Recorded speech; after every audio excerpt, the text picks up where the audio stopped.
Hey there, wargamers. Justin the Iron Paints here with John. Yep. And this is a really awkward, weird intro. Only if you make it.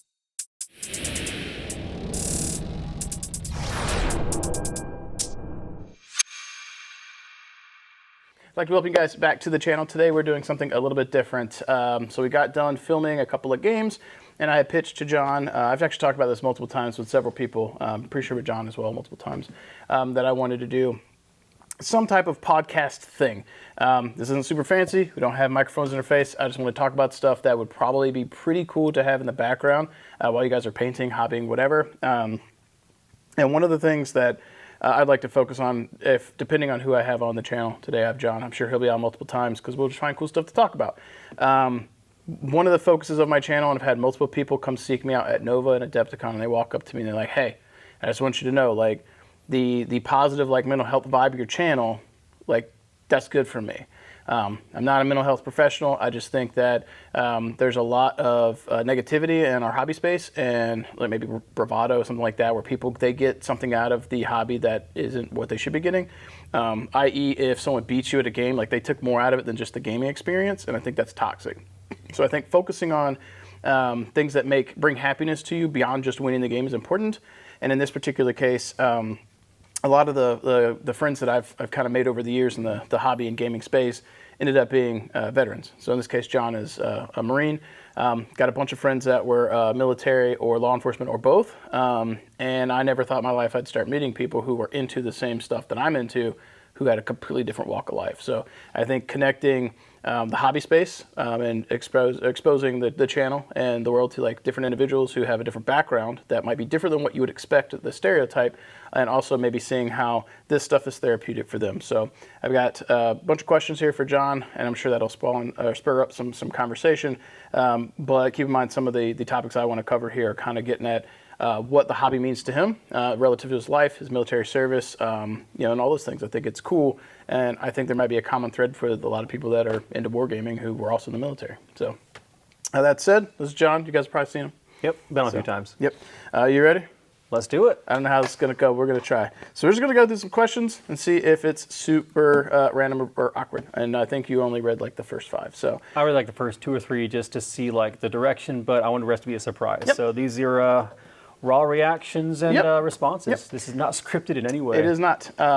Some of these I'm really interested in because I know these, or some of these answers are a little bit before. So we're going to be getting into some of John's childhood, and his dad is very funny to me. He's a very funny dude. He's very strategic. Yeah, it's very strategic. So if you hear us say that on the channel, it's something his dad said once, and we've made a personal meme between us about it. Or if he says, you're pulling a Jody, he's poking a little bit of fun at his dad. But I think that we might find through this conversation that his dad might have been instrumental in some of the decisions he made in his life, and probably some of his interest in hobbies. So first question on the list is going to be, can you tell us about your childhood and your earliest memories of gaming with your father?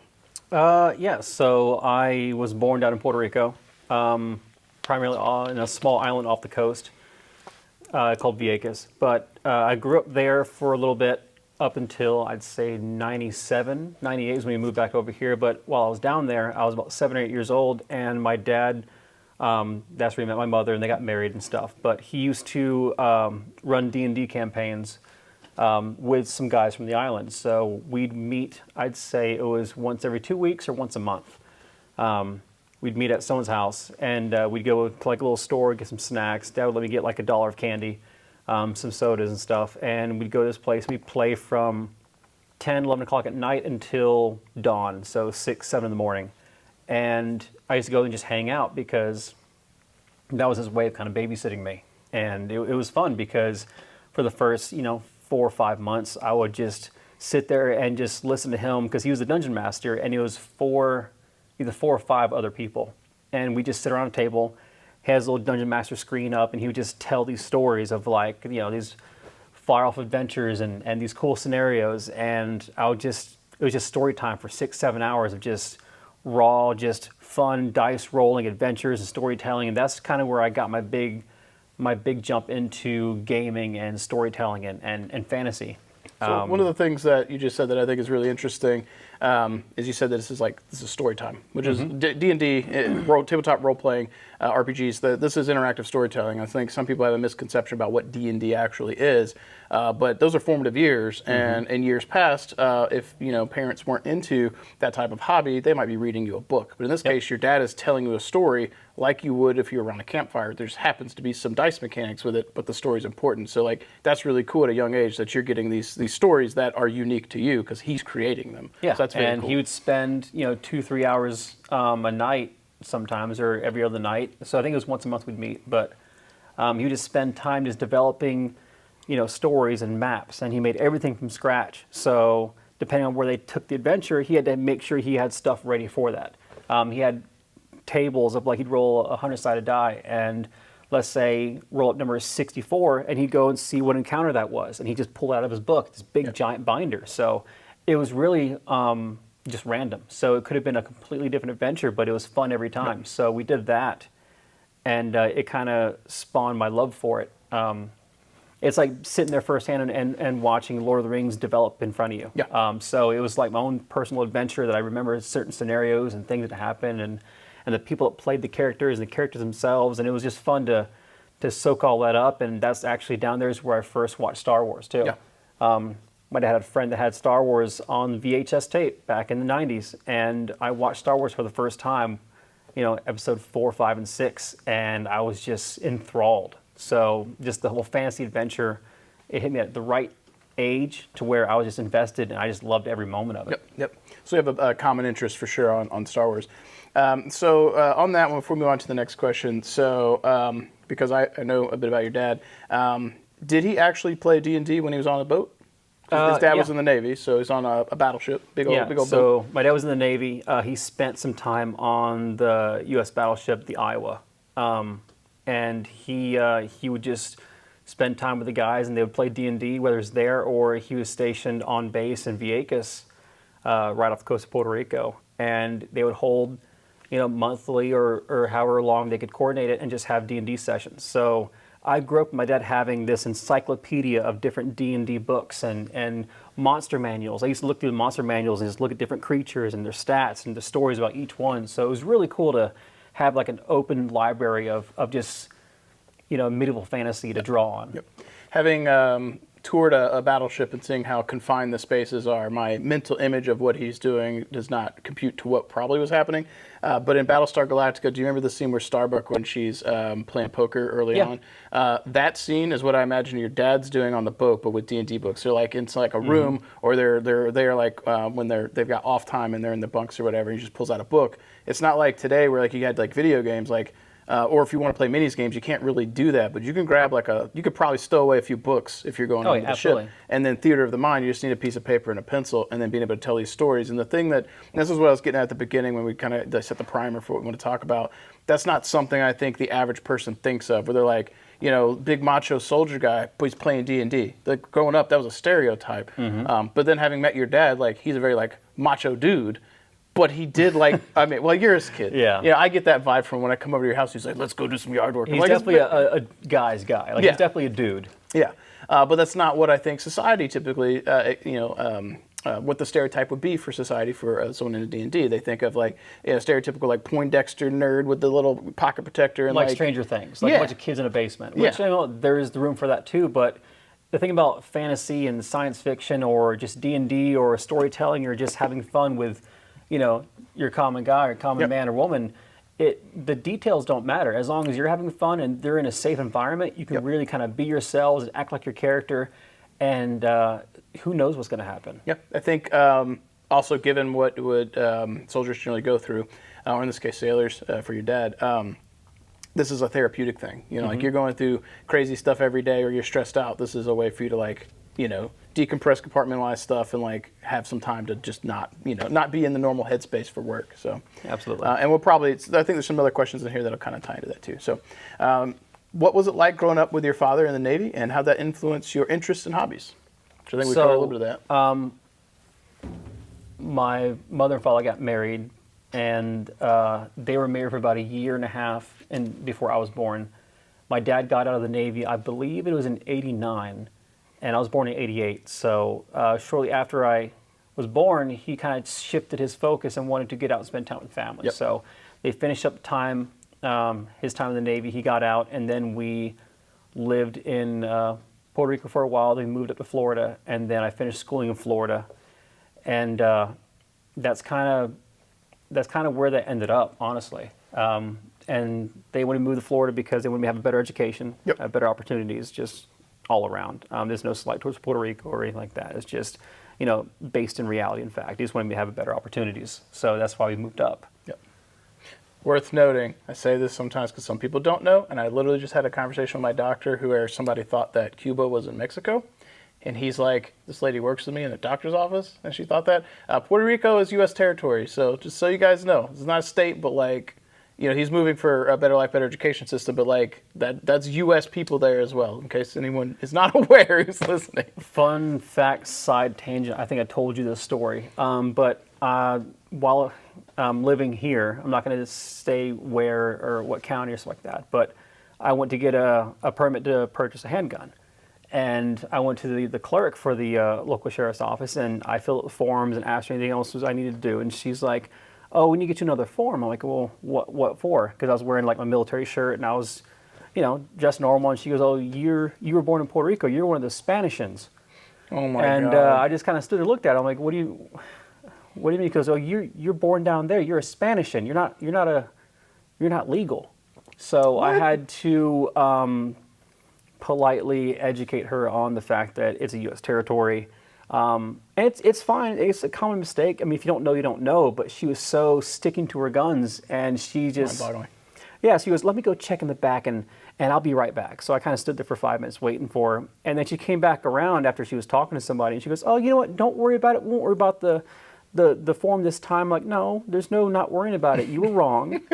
I'm a U.S. citizen. I'm a veteran. I don't understand the hiccup here." She goes, "Oh, well, it's not that big of a deal." I'm like, "I'm not going to make it a big deal, but you need to be a little more, I don't know, what's the right word? Know your shit? I mean, especially if you serve in that kind of position and not come off so outwardly, not racist, but... kind of condescending.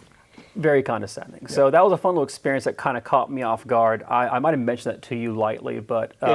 this story sounds very familiar. Yeah. So that was the first time I was referred to as one of them Spanishans. Yeah, I can imagine the types of areas that occurred because also from North Carolina. Mm-hmm. So, fun fact, if you guys are wanting to go to Puerto Rico for vacations, U.S. territory, don't need passports, fly in. So that's it. Yeah, and it's that's pretty cool. You can go to this, this tropical kind of place and do things and support local business and not have too many hiccups having to, travel. All right. So, how did playing Dungeons and Dragons with your father shape your understanding of games and storytelling? To me, it just enriching the potential. I cherish those moments and those times. When I came to Florida, I was in grade school. I was in fourth, fifth grade. And I was reading full novels. I was reading Conan the Barbarian, versus kids were reading Dr. Seuss or stuff like that. So I had a college level reading level by the time I was in fifth grade. I was reading full novels, and when I'd go buy a new one, my dad would have to go with me to Books A Million, it was Books A Million, and he had to buy the book for me because I wasn't old enough to buy it myself. Because Conan the Barbarian, it's very graphic, adult style adventure novels that has Conan likes his women, he likes violence, he likes gambling, all these things that kids shouldn't be reading. But I understood the difference between reality and fantasy in a game, which, in some cases, unfortunate things happen out in the world where people don't know the difference between a violent game and real life. Yeah. So it's just understanding the difference and educating, your kids or just educating people to know reality versus, make-believe. Yeah. Okay. What were some of your favorite games or gaming moments from your youth that you can remember? I'm sure there's quite a few of these. My dad was definitely, he was a gamer, and then I ended up being one too. But the first game I remember watching him play was Final Fantasy VII. Yep. I would sit there and watch him play. I figured that was funny. And it's funny, I remember one time him and my mom got into an argument, and it was in the middle of him playing the game, and it was over something stupid, nothing serious, but it was one of those types of arguments that just took forever. So I remember sitting there waiting for him to finish arguing with Mom, and if you're familiar with Final Fantasy VII, it was during the flashback scene where Cloud is sitting on the water tower with Tifa. Yep. Nibelheim. That exact moment. And I'm just sitting there, and like she asked some kind of question, and he was silent, and she goes, "You're not going to say nothing?" And it was still silent, and then it was stuck on that screen for probably an hour and a half. Wow. And I'm just sitting there ignoring them arguing, and it's just over stupid stuff like taking out trash or something, like just bickering, not really arguing. And I'm thinking, can you guys just stop so I can finish? Like, I'm so invested right now. Yeah. I was just sitting there forever. Yep. And eventually got back to it. But it was just a funny moment that I remember because I was so invested, because that was a great game. And I was enjoying that thoroughly. And then after that point, I started playing the game myself and other games, and it kind of developed from there. So that was a fun little memory I always kind of think back on sometimes. We've talked about that, not that specific memory, but that topic a bit with Final Fantasy VII, because we both grew up playing these games. 7 was my favorite game. I believe 8 was yours. 8 from was the series. mine, yeah. I think we also both enjoyed Tactics in 10. I think we both were probably kind of meh on 9. I played 9 for about an hour and a half, towards the end of the first disc, so more than an hour and a half. But I couldn't get into the whole chibi cartoony thing. And it's fine, great storytelling, but it just pulled me out of it after playing 8 being so hyper-realistic. Yep. And then For the time. Graphics today are different, but I mean, for the time. setting and how people acted, because they were like regular-sized people. They weren't like little chibis, and there wasn't like, you're not talking to a lamp or so stuff. going from like Final Fantasy VII, which first 3D RPG for its time, which everyone was like, oh my god, this is great. Then 8 comes out, and it looks like you took 7 and you just made the graphics better, right? So you had like 7 was like real people. Yeah, you had the talking, Red 13 or Nanaki, like he's talking, those types of things. Those are one-offs, but for the most part, it was like mostly human beings and monsters. And the progression went like, this looks cool, this looks realistic, chibi little people. I mean, your main character has a tail. Yeah, it was a little weird. Like, I don't know, I liked it. It was some cool stuff came from it, like VV, and people like things like that. But it was a change for me, and then it went from 8 to 9, and then 10 was just, it was huge. It was also on the PS2. Yep, and that was, it is the beginning of the end for me with Squaresoft specifically. My copy of Final Fantasy X still says Squaresoft, afterwards it says Square Enix, and after that, for me, it was downhill. But I pride myself on having the OG copy that still has the old name on it. Absolutely. On that topic, because that was a gaming moment, did you play Pokemon as a kid? Oh, I was in the first wave of it. Okay. That is, so Final Fantasy VII was very formative for me, but when I was living in Fayetteville at the time, would have been my step-grandma worked at like, not a thrift store, but like a Salvation Army kind of thing. Somebody had like brought in like an OG Game Boy, the big brick, and I got that, and then I don't know how I ended up with Pokemon Red or Blue, but I got it, and that was my childhood. I put invested in it. Like I had so many good memories with it, like sitting in the back of the car playing it, flashlight playing it, like everything. When you had a little plug-in USB adapter that shone the light, kind of blinded half the screen. Yeah, Pokemon was huge for me because it was an RPG, and that's me going from like Final Fantasy VII and Dungeons and Dragons and role-playing games. Well, this was role-playing games in your hand. Yep. So I remember, I think I was 9. It was for my 9th birthday. I asked my parents for a Game Boy Color and Pokemon Red. That's all I wanted. I'd go to Walmart with my parents and just go to electronics and just stare at it through the case. Yep. I would tell my mom, like, Mom, I'm going to the video game section. Find me when you're done. I would just stare at I would literally stare at the case. And the cases were so cool back then. And red. I'm just staring at them like, oh man. And I would count how many copies were in there. I'd go the next day or next time I go to the store. I'm like, oh, 3 more were bought. They're almost gone. And it's funny, my birthday's in March, and it coincides with tax returns. So that was a great, fortunate endeavor to where my parents got the tax returns, and they bought me Game Boy Color, they bought me Pokemon Red, and I was over the moon. To this day, that was the best birthday present I've ever gotten. And I loved Red. I had friends that had the same game. We'd meet down at the park on the weekends. Yeah, I forgot you told me about that. Yeah, we'd watch the 2-hour or 1-hour block of Pokemon in the morning on Saturdays from 8 to 9, and then we'd all say, all right, meet at the park at 9:15, and sure enough, at 9 o'clock, the episode's over, we'd grab our backpacks, jump on my bike, and race down to the local park, and we'd meet up there and just play Pokemon on our Game Boys next to each other. We'd have those trade cables, trade stuff, and then I remember I went to the mall with my dad to go watch a movie or something, and we always stopped at this little pawn store, this pawn shop, and they had a copy of Pokemon Blue. for $10. Oh, yeah, it's a steal. And I lost my mind. Like, Dad, please get this for me. I won't ask for anything else. This was like maybe 3 or 4 months after I had Pokemon Red. Because in my mind, I could get all the starters. Yep. I could do all this cool stuff. And you could do all the trade limits and whatever like that. And he got it for me. And I didn't want to go to the mall anymore. I didn't want to go see a movie. I wanted to go home. I remember I took that Pokemon Blue game. I stared at it like it was gold. And I wrapped it in like a paper towel, and I tucked it and hid it under the passenger seat. Because for some reason, I was so paranoid that in my mind, someone's going to break into our specific car at the mall Oh, my God. to get my Pokemon Blue. And we watched the movie. I'm like, hey, can we go now? He goes, you want to walk around? I'm like, no. So we went back up to the car, and I was racing. I asked him for the car keys. I raced to the car. I opened the car. I looked underneath the passenger seat, so I stuck the game like in the springs underneath. So it wasn't even sitting on the floor underneath the seat. Oh, man. And I reached for it. I didn't feel it. I started to panic. And then I felt it. I grabbed it. I'm like, oh, it's still here. He's like, what is wrong with you? That's so funny. But yeah, and at that point, I had both versions, and then somehow I got a second Game Boy Color for Christmas, the Pokemon Edition one. So I was freely like get myself the best starters and stuff like that, and it was huge. I mean, it was huge for like a 9-year-old. Yeah, and that's basically similar experience.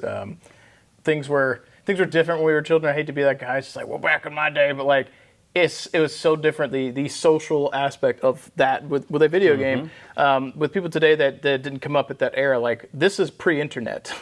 Or very early. Way pre-internet. Yeah. So like we did like when I forget how I found out about the missing number glitch to like get infinite rare candies. Oh yeah, I heard about it from a friend. Yeah. And I figured it out, and I was like, I felt like I just like stole something. I was like, oh, I got 99 rare candies. Yeah. And then it was like you were like a bad kid. Yep. You'd hide them in a certain box and stuff. You never told anybody, but like, oh yeah, I got a full level team and stuff. Yep. So yeah, that was wild finding that out. I think it was like Game Freak magazine or something, like the cheat guide. Yep.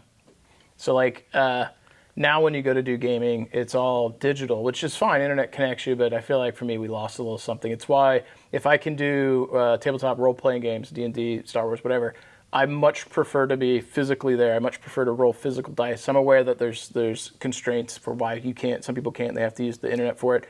But if I could give you one thing from this chat we're having, get out there and try and do some like in-person socialization with your friends. Like, we're losing a lot. Like, we're more connected than we've ever been in human history, but somehow still very distant. And like this story of like the Pokemon stuff, I'm like, we lost something. Like, oh yeah, absolutely. It was so cool, so cool. So bring this back around because this channel is primarily focused on wargaming. When did you first discover tabletop wargaming, and what drew you to it? Tabletop wargaming. That was probably a little later. I was aware of it. I never had the time to like play it or ingest it. But after my deployment, I went back to Florida. My parents moved up to North Carolina. I followed them up, and I just happened to go to the local mall, and there's a little shop called Kit Kringle. Yep. And right next to a Chick-fil-A and across from a GameStop. And I walked in, and really cool shop owner. His name was Coy. Really cool dude. Yep. Yeah, he's cool. The whole time I've known him, still is. Yep. He's on our Facebook. Yeah, he's an awesome guy. He goes to conventions, everything. He's cool. But in the back of the store, Justin was there, and was it Jerry? It was Jerry. Yep, you and Jerry, and they were looking at, I think it was WoW TCG, a World of Warcraft trading card game. So we started with. I was doing MechWarrior. I got out of the cliques. I got into Star Wars. You and I did Star Wars, then then the TCG, then we did Warhammer. Because Star Wars was the first thing I did with you. So what was it before? Because I know it was some kind of cards that I could have swore we did it was go to WoW. the store. We did do WoW TCG, but I could have swore we were doing Star Wars early on. It was WoW Unless it TCG happened and Star Wars simultaneous. because Okay. it was simultaneous. Because We I always remember, did do 2 games.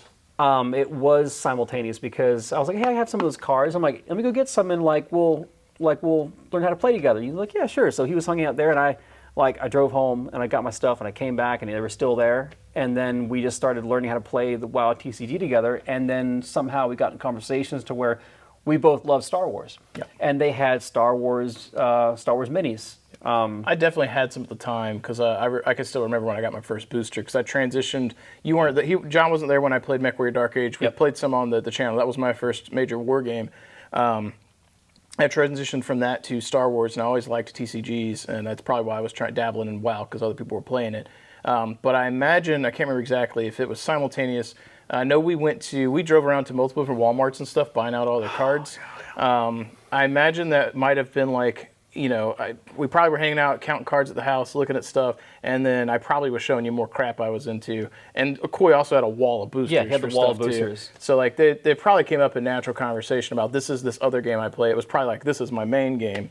Because then John and I basically became like the guys who ran Star Wars. Like that's what we did. Star Wars Minis was really fun. Enjoyed that. And then we kind of triple dipped a little bit because it was WoW, World of Warcraft trading card game. It was also Star Wars Minis, and then we kind of started dabbling into 40K. Yeah, 40K. I know. I don't remember the order in which I sold them, but I've always sold something and gotten something else. I feel like my WoW took a little longer. I don't know why I got out of Star Wars, but I think that initially was probably what funded my WoW. Not my WoW, my Warhammer. But I don't remember why we got out of it. We got out of it because they announced that they're no longer going to make any more. They released the final set, and we both had a large number of miniatures for Star Wars. That's putting it lightly. We had some overlapping factions. We also kind of like stayed away and almost not respect those factions, but we're going to keep it different because I primarily was Separatist. I had Rebels, and then we both dabbled in a few different things, and his main thing was Republic, and I have Republic too. But yeah, so like I had Grand Republic, New Republic, and then where we overlapped on Grand Republic is like I went Republic Commandos, and like I collected all the Jedi, and we probably had some overlap on what we owned, but he went heavy into the Gungans, which I hated them. They were only one of the few units in the game that had a board-wide Cesta. It was so stupid. It was one of the best. And the reflective shields to was so dumb. His Republic Commandos. That and then Separatists. My main faction was Separatists. Yeah. And then soon after that was Rebels. Yeah. But it was fun because it was just cool doing different scenarios. We had a really good time doing that. And then we do what we do, or what I try and do on here. We just don't get to play as often. Every other week we rotated who ran. So one week I would play and he would run, and then the other week we would rotate. And this was back when I had a much more healthy gaming life. I was out every Saturday playing games. We played more than that, but Saturday was the main day.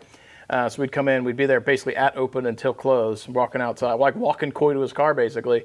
But after we were done with the tournament on Saturdays, 'cause we ran one every weekend, whoever's turn it was to be the TO for the next week would say, okay guys, here's the list building stipulations, here's the points, here's the faction thing you got to do, here's the era. Or we'd be like, you need to make a list and you got to base it off a movie, and then you got to come in and tell us what movie it is or what episode or whatever. Like we would do little stuff like that, so that you had fun things that were going on, and it wasn't just walk in with your best piece and just stomp someone, because you could easily do that. There was definitely power creep in it. But the other cool thing about it was if you played the old Saga Edition RPG, the mechanics of the game were almost basically the same. The cards had stats, you rolled d20s, you moved on a grid just like you would in the RPG. And I think at the same time that game existed, they were also making D&D minis for the same stuff. I just never got into that. So, yeah. All right, so we kind of went over that one. So here you go. Can you share your initial experiences with Star Wars miniatures and what made it stand out to you? Yep, that was the next question. All right. So it was fun, like he was talking about, because once I learned enough of the rules, we kind of would back each other up and then take turns running weekends. Yep. We would be there Saturday and Sunday. I mean, tournament day was Saturday, but we would be there from open to close Saturday, and then even Sunday. We'd even hang out there, just me and him, hoping someone else would show up. Yep. Sometimes it would, sometimes it wouldn't. We'd hang out, no one show up, we'd go see a movie or something. Yep. So we spent a lot of time just hanging out, just learning games, playing stuff. It was a good time. I enjoyed it because I grew up loving Star Wars. Yep. And then tabletop miniatures, rolling dice, strategizing. So it was just an easy transition from D&D to tabletop to just rolling dice. It was fun. To me, the biggest positive was, you're playing stuff that you think's cool, but also just the interaction with people. Yep. So for me, with my initial experience, I still remember, so you remember the old house we were in, the piano that was in there, and I remember because I was, I think this was right before I met you, I had sold something. It might have been when I got out of MechWarrior, and I bought Star Wars stuff because Coy would do a thing where if you spent $100, you got $10 off. Yep. And then the boosters were so cheap then, if you could believe that, if I was spending $100, I was just going to be like, Coy, I want a free booster, and that was the same thing. And back then, $100 was a lot because I didn't have a lot of money, so it was a big deal. And I remember getting an early booster. It might have been like a $20 one because they had one that had like big giant figures in it. The jumbos. And I remember opening that, and there were not a lot of New Republic figures then, and this was, I think, my first booster. And my first unique I pulled out was like an ultra rare, and it was Grandmaster Luke for the New Republic. And Jerry wanted so bad to trade me, and I wouldn't do it. Because his eyes lit up, and he wanted it so bad, and I was like, this must be a real good piece. And it was a really good piece. And then that started my first faction for the New Republic. But that also got me onto, and John as well, for what we were doing there. There is a reason why I do the things I do on this channel, and there's a reason why I try and run stuff at Nova. We got to a point where if we wanted to play a game, we had to run the game.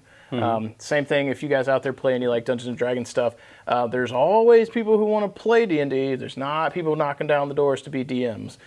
Same thing with miniatures games. Like, we wanted to play, but if we wanted to be able to play, we had to build the community, and we kept doing it over and over. And for me, I did that for like 13 years, and then I was like, I got to stop. I want to be a player at some point. I don't have the time. I want someone else to step up.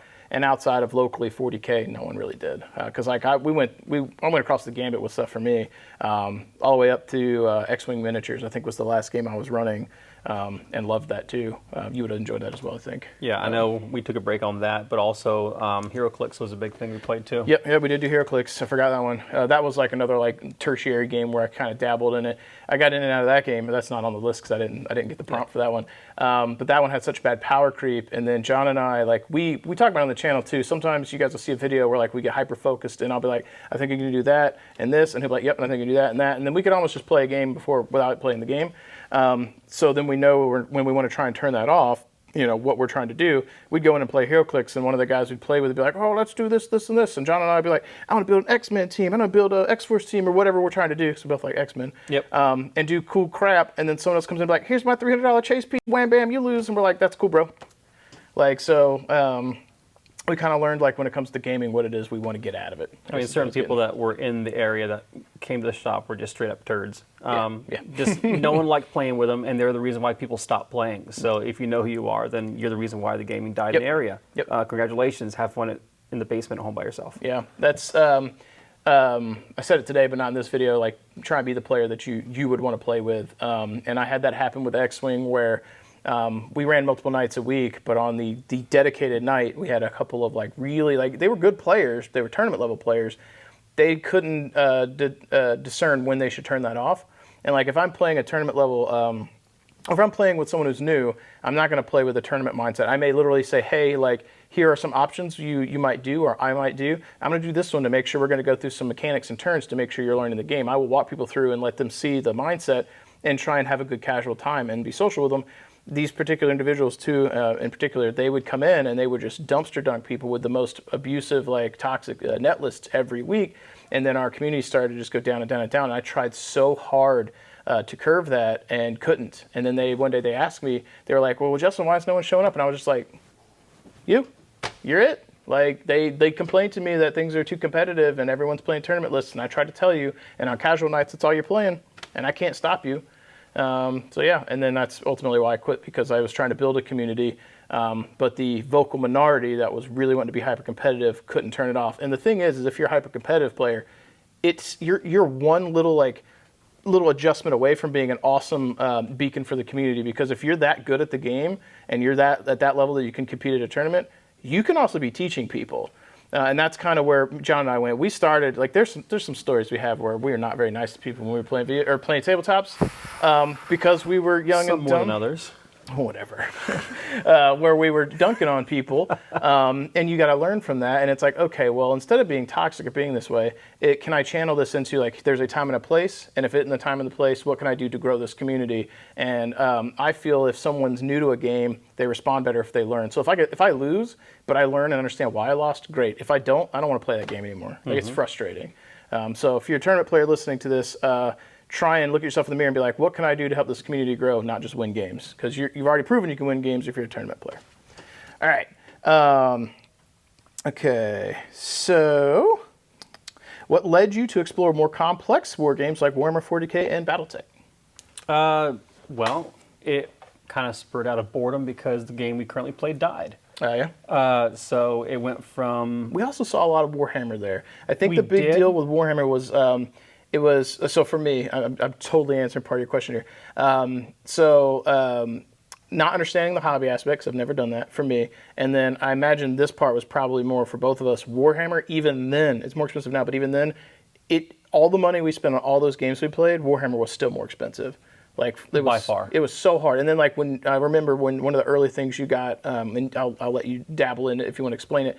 But we both kind of had to go to eBay and get stuff. And I remember your first Warhammer thing, like you got to steal. Like I was probably a lady selling something out of her basement or something. Came with a case and everything. Her kid who went off to college and came back was like, "Mom, I don't want my toys." And she sold it, and he opened the case, and I was like, "No way!" But we had to go to eBay because we couldn't afford getting a full army, just full MSRP. It was just too much. Yeah, those are Necrons, right? Yeah, there's Necrons. Yeah, you got some Grey Knights in there. Was Necrons, Grey Knights. It was also like some OG. Like, so that was either the third or fourth, I think it was the fourth Ed Necron Codex, because they were the oldest codex. It was third because they had the phase out rule. Okay.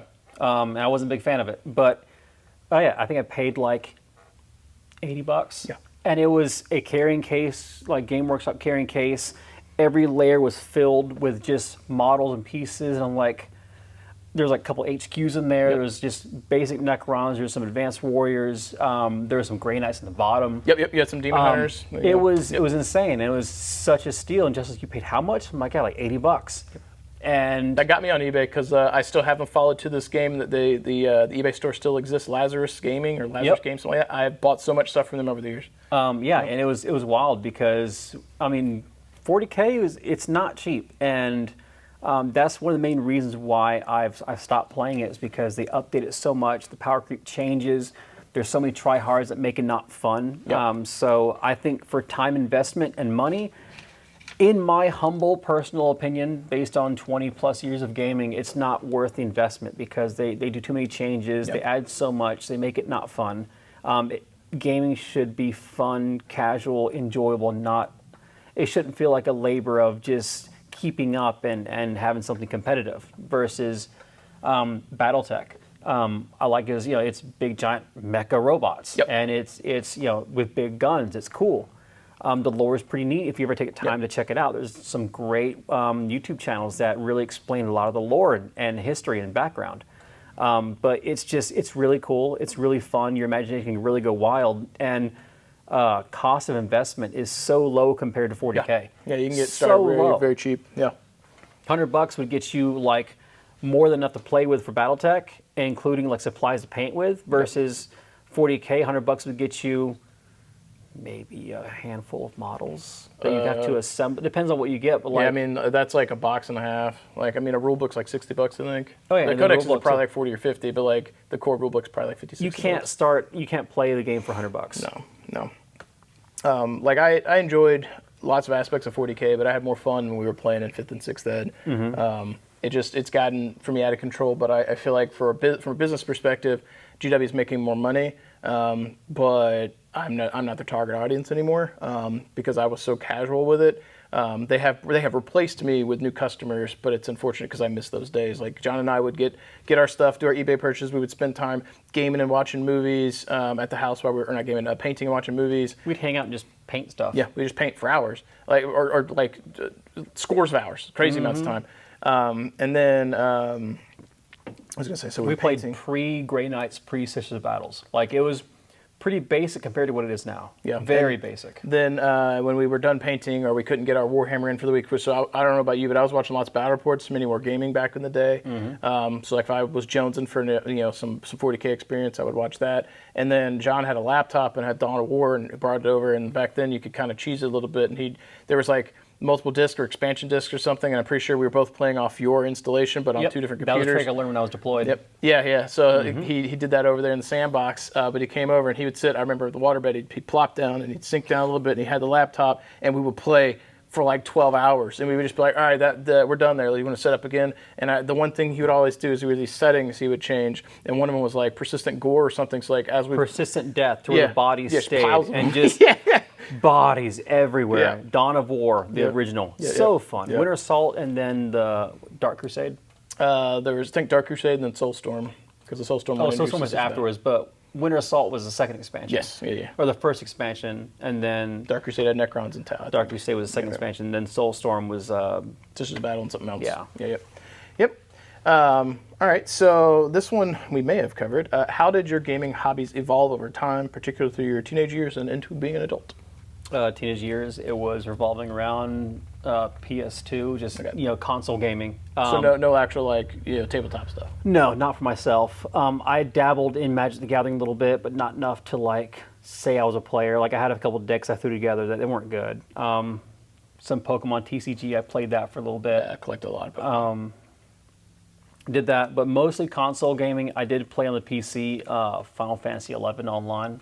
I played that on PC for a while. That was really fun. Yep. But then I, graduated high school and I went to military immediately after. So I kind of took a bit of a gap break. And then when I came back, gaming was a whole different thing. Yeah, like so 360, PS3. So your hobbies, not video games, but actually like hobby gaming, like what we do tabletop stuff, that was mostly beyond D&D. That was mostly post Marine Corps. Yeah, that was post-military. Okay. I'd say it started around 2009 is when that really started. Okay.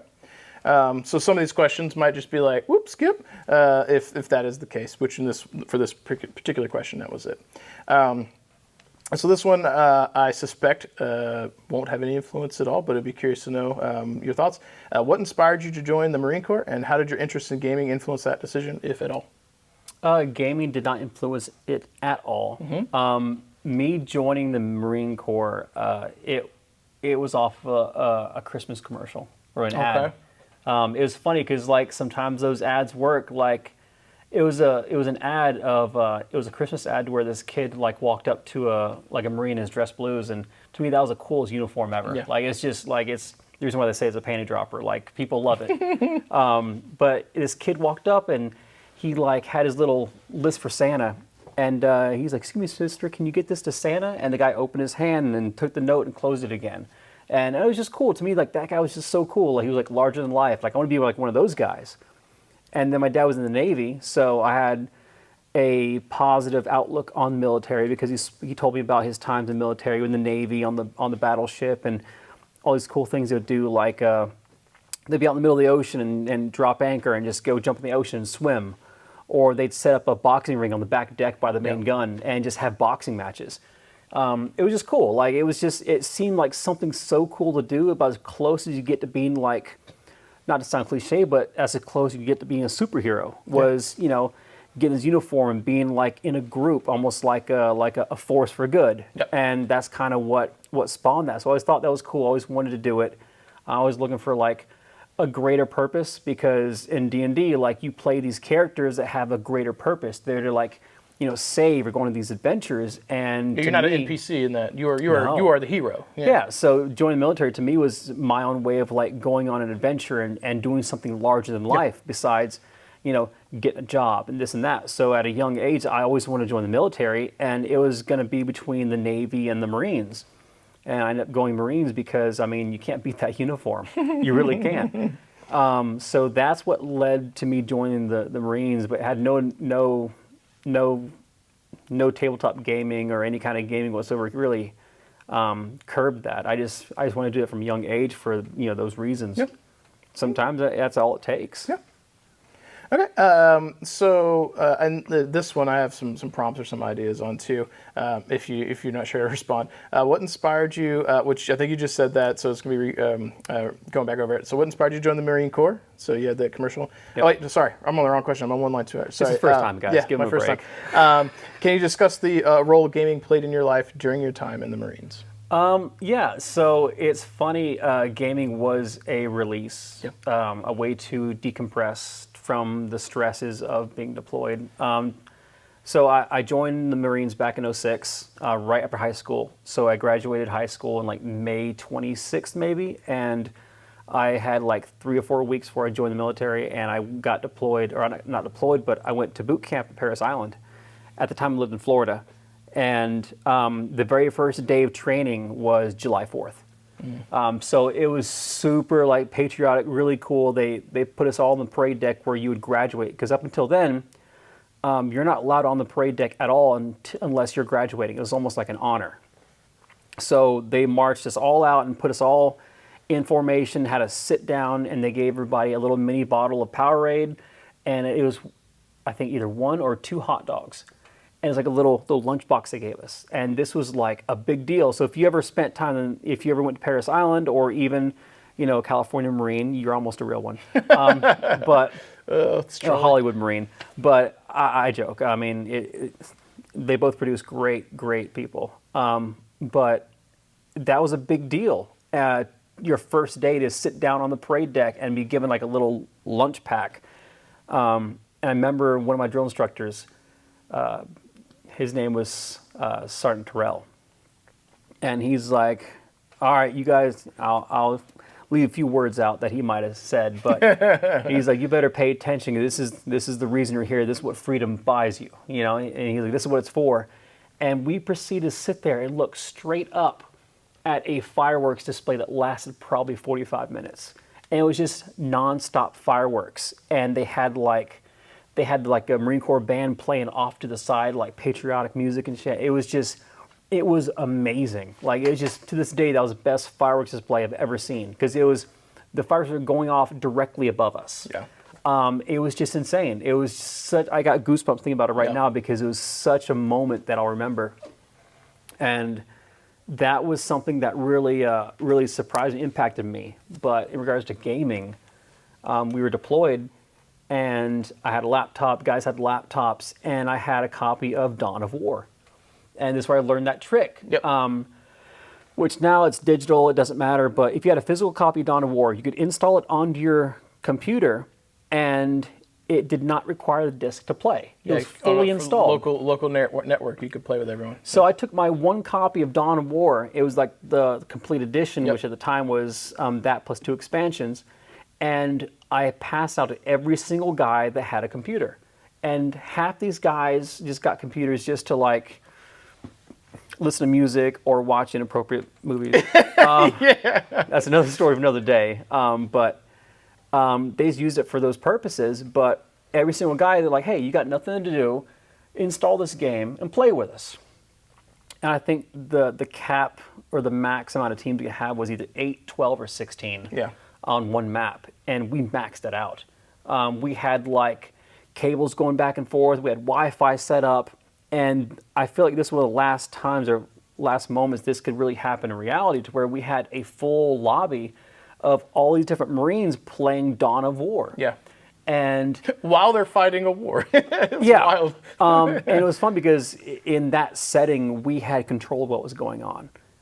So it was almost like a way to decompress and get our little fix in too, because we were all gung-ho and motivated, and we're in the middle of Iraq. How can we not, find some way to release a little tension? So we chose that way to do it. Most of these guys weren't gamers, but after that they kind of became gamers, because up until then they didn't do none of this stuff. So we were playing Dawn of War for hours upon hours, and you just hear our little area, and there's guys cussing like, who the F is this, and who did that, and I need backup. And it was really cool. It was fun. And it's something I know for a fact I will never experience again, but that really cemented the value of gaming in, decompressing and dealing with real life stress. And we would leave the base and do missions and stuff. And when that was going on, it was just heightened everything. We get back to base and we're mentally exhausted because we're out there doing our jobs and make sure we can come back home.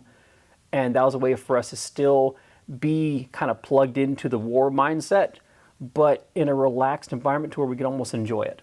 So we did that for months and months, and it was really fun. And it's something that I always look back on and think of how these guys were not gamers at all, but we just had fun doing stuff. So on that, prompting a little bit, because I know you did another thing over there, can you give me the story about playing the Wii over there? Because when I first met John, I had never played a Wii, and the Wii he played came from the sandbox and had a whole bunch of, if not all the people that played Wii with you, they made their little Wiimojis or something, or Wii something. Yeah. So what story about the Wii? It doesn't have to be about Raji. I mean, how can you not talk about Raji? And I'll speak of him in a positive light. He gave permission. He loved the idea. He was a really cool guy. But I'll get to Raji in a minute. So I got a Wii when I was over there, and we got a couple games like Smash Brothers. So me and my bunkmate, we'd play Smash Brothers for hours and hours and hours, because we weren't deployed, or we weren't like outside the wire doing missions or convoys or doing stuff on base. We were just chilling in there playing the Wii. So He mainly played Kirby. And then I was playing like Marth or Ike or whatever. It didn't matter. The cool guys with swords. We just had fun. I didn't play Pikachu, I was fair. But we'd have fun and play that for hours and hours. But there was also Mario Kart and stuff like that. So I had everybody in our group make their own little character because it was like a Wii Amiibo or something. Yeah. And then you can go to like the Wii Amiibo setting little home place and they're all walking around doing stuff. And I brought the Wii over to Justin's house and I hooked it up and I showed him like, oh, these are the guys I was deployed with and they're all running around and stuff. And I'd call them to attention and they all come into like this little group because you can collect them in one area. And Justin goes, who's that guy? And I was like, oh, that's Raji. And he goes, what do you mean Raji? I'm like, yeah, that's... And I say this, not whatever. His name was Raji the Haji. And he was this guy he was a local over in Iraq. He worked off of Base TQ, Base Al Taqaddum, which was an Air Force base we had took over and operated out of. It was right near Fallujah, Ramadi, Habaniya. It was right in the center.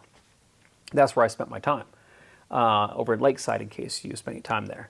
I wasn't Mainside, I was over in Lakeside. But he worked in the chow hall, and to this day, I've never had a grilled cheese better than this man made it. I always go to the chow hall, I'd get like 2-3 grilled cheeses, golden brown, picture perfect. I think Google best looking grilled cheese in the world, it still doesn't look as good as the stuff that he just shelled out every single day. And you start seeing these locals that come on base and work, and you kind of learn who they are, and you learn their names and stuff, and this guy's name was Raji. And I asked him if he played games, and he knew enough English to communicate. And he's like, oh, I love Nintendo. And I was like, hey, can I make you on my thing and make your little person? He goes, yeah, my name Raji Haji. So he called himself Raji Haji. So I made him in the game, and I took a picture of it with my phone, which we had phones, but they had no service. So it was like a camera. I took a picture of it, showed him one day, and he goes, oh, that's me. And he goes, I finally go to America. So that was his way of, making it to the U.S. So I had him on there. So Justin's like, who said it's Raji the Haji? And Justin's like, that is so inappropriate. I'm like, no, let me tell you the story. But yeah, Raji's really cool. I have no idea what's going on with him now. There's no way to keep in contact. Who knows what's going on, but... We can hope for the best. Yeah. Next question. Yeah. So did you meet, and I feel like some of this may have covered, did you meet fellow Marines who shared similar interests in gaming and hobbies? And can you share any memorable experiences? Yeah. I had a laptop at the time. I'd played some World of Warcraft, so I had that installed on the laptop. So there's a few guys had like 360s, a few guys had like some Wiis and stuff. So we would link up and play and have fun. But it's funny, more people came back as gamers than got deployed as gamers. Yeah, I think I probably had a hand in that with Dawn of War, which was really cool. Those persistent bodies. Yeah. We'd have so many bodies on that map, like people's laptops are freezing up. Yeah, I feel like we struggled a little bit when on my old gaming computer because... yeah, you'd be like, too much death. But that was fun. We had a good time with it. I turned 20 when I was over in Iraq. And before I got deployed, I asked my dad to send me a bottle of vodka. And he's like, yeah, sure, I got you, because he's a Navy guy. He goes, I got you, no problem. So we went to Sam's Club and I think I told you this. We went to Sam's Club and we got a 1.5 liter bottle of Listerine. Yep. And I poured that out, cleaned the bottle out, filled it with vodka, Absolute vodka, which at the time that was my drink of choice, even though I was, 19. But poured it in there, put some green food dye, put the cap back on, looked like Listerine. 1.5 liters of vodka on standby, ready for me. And Mom's like, no, don't send it. He'll get in trouble. And Dad's like, what are you going to do, send him home? So I got over there. I got over there. Expression was just like what his dad does. Oh, too. yeah. He's like, strategic. But I got over there. I'm like, all right, first send like a dummy package, make sure things go through fine. So we'd send mail, and they send me care packages and stuff. And I was like, all right, Dad, send it. He goes, got you. And then sure enough, like, 2.5 weeks later, it showed up. And this was probably about February it showed up, and we got deployed in January, right after Christmas. So I was there, and I got it. I was like, I have like the holy grail. I have 1.5 liters of vodka in Iraq. This is like black market stuff, you know? And so for my birthday, we threw a karaoke party at my place, or in my can. We called them cans, these little rooms we lived in. But we had a PS2. So PS2 and Wii was the two things we had. We had a PS2, and it was a game called Popstar, I think. It was something like that, but it was a karaoke game, and it had like different versions. It was like Guitar Hero, but like different versions of it. But it was singing, and it had 2 mics. We bought this bundle from the PX from the local like store on base, and we threw a karaoke party in my can for my birthday. And we had gone to the chow hall and got little containers of orange juice, and we were mixing orange juice and vodka, making little screwdrivers. The vodka still tasted like Listerine. So we had like minty mimosas. I don't know. But I talked to our corpsman, our doc, and I'm like, hey, doc, we're throwing a party. Do you want to come? Don't tell people. He goes, nah, I'm good. But I was like, is there anything you can do to like hook us up in case we are a little hungover? And he goes, oh yeah, I got you. I'll schedule like a training course on how to install IVs. Fun fact, if you have a hangover, an IV will fix it like that. So he set up like an IV training session for the next morning. So we consumed the entire 1.5 liters of vodka, me and like 5 or 6 other guys, while singing karaoke, drunk out of our minds in a theater of war. That was great. So I turned 20 that way, and we woke up just in time to make it to the motor pool, because you can't be late to the motor pool. If you do, you're in trouble. It was like a 1.5 mile walk from our cans to the motor pool. That's why they had little shuttle buses that would pick you up and take you to where you're going, but you can't miss the shuttle bus. We missed the shuttle bus. And we had like 15 minutes to get to the motor pool, but we were severely hungover. Some guys were like throwing up. We were The Walking Dead before The Walking Dead was a thing. So we had, and this of course is like 110, 115 degrees outside, and we're having to like run in full gear with our stuff to the motor pool while hungover. We got there just in time, and we were drenched and soaking and wet, and we were dehydrated. We looked terrible. But the doc, he's like, all right, boys, come on in. So we just got inside this hooch, or this building, call it a hooch. And he had IV bags nailed to the wall with the cord dangling down. And he goes, come on, boys, I'll plug you in. So we all like walked over, slumped against the walls, and he just came over and plugged each of us in with an IV. And 30, 40 minutes later, we were filling sandbags and working on trucks. So that was fun. That was something else. That is a story I've not heard. That is very funny. I've heard of the Listerine thing, but I think that was something I've just heard in general as like a thing you do. But I haven't heard that particular story. So this one I'm going to tailor a little bit. So were you able to engage in any gaming hobbies while on the service or while deployed? If so, how? Obviously you played in video games. Did you do any like D&D stuff while you were over there? There wasn't really time for that. Okay. So we just did like Dawn of War, or we just kind of did stupid things. Okay. So that didn't really happen too much over there. I wasn't aware when I was making these questions when you got into tabletop stuff. Yeah, we played a lot of poker after convoys. Okay. Okay, so did you find any parallels between strategic wargaming and military strategy? That could be stuff from when you played like Dawn of War, or it could be stuff from like when we played Warhammer. Is there any parallels you feel with the decisions you make? Yeah, it's just thinking bigger picture. It was, at times, we were the ones like, excuse me, so when you're playing, tabletop games, or let's say Dawn of War, or any kind of like Command and Conquer or RTS, or... I should have put that on here. I know you and I have played some Command and Conquer. Any kind of RTS game, like real-time strategy game.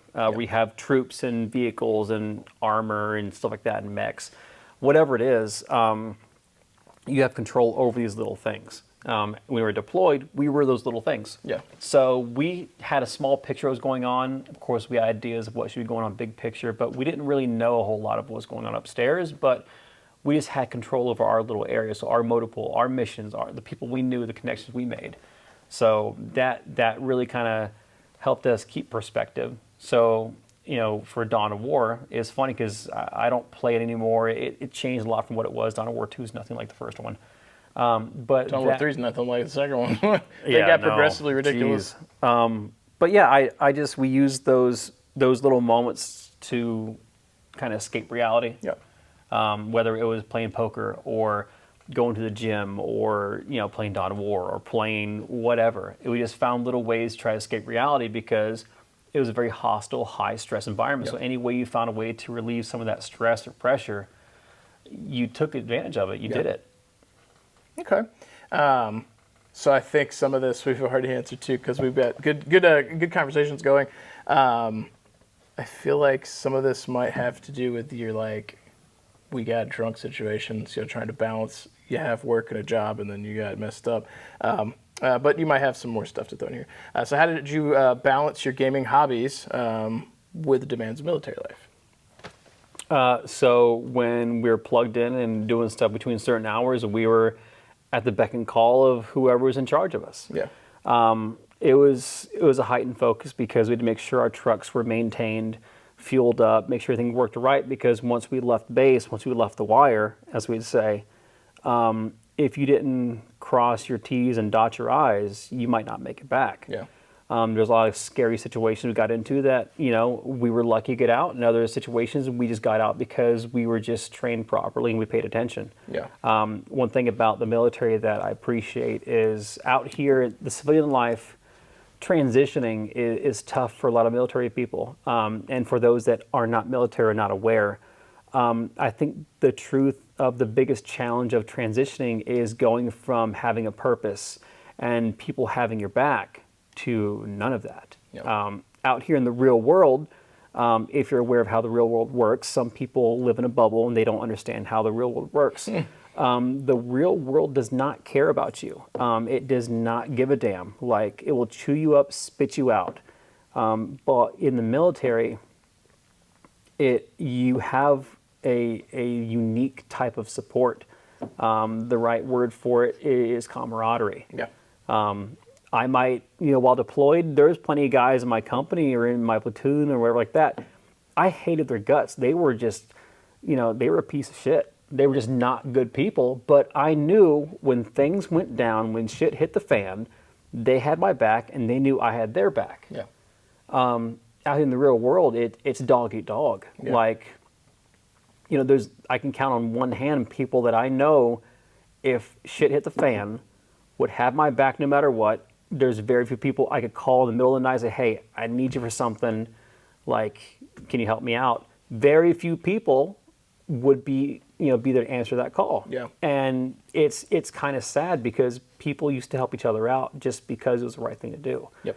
But nowadays it's just, people's true colors come out at the worst times. Yeah. And it sucks because that's the biggest issue a lot of people have with transitioning, not just PTSD or, night terrors or stuff like that. That's a thing for sure.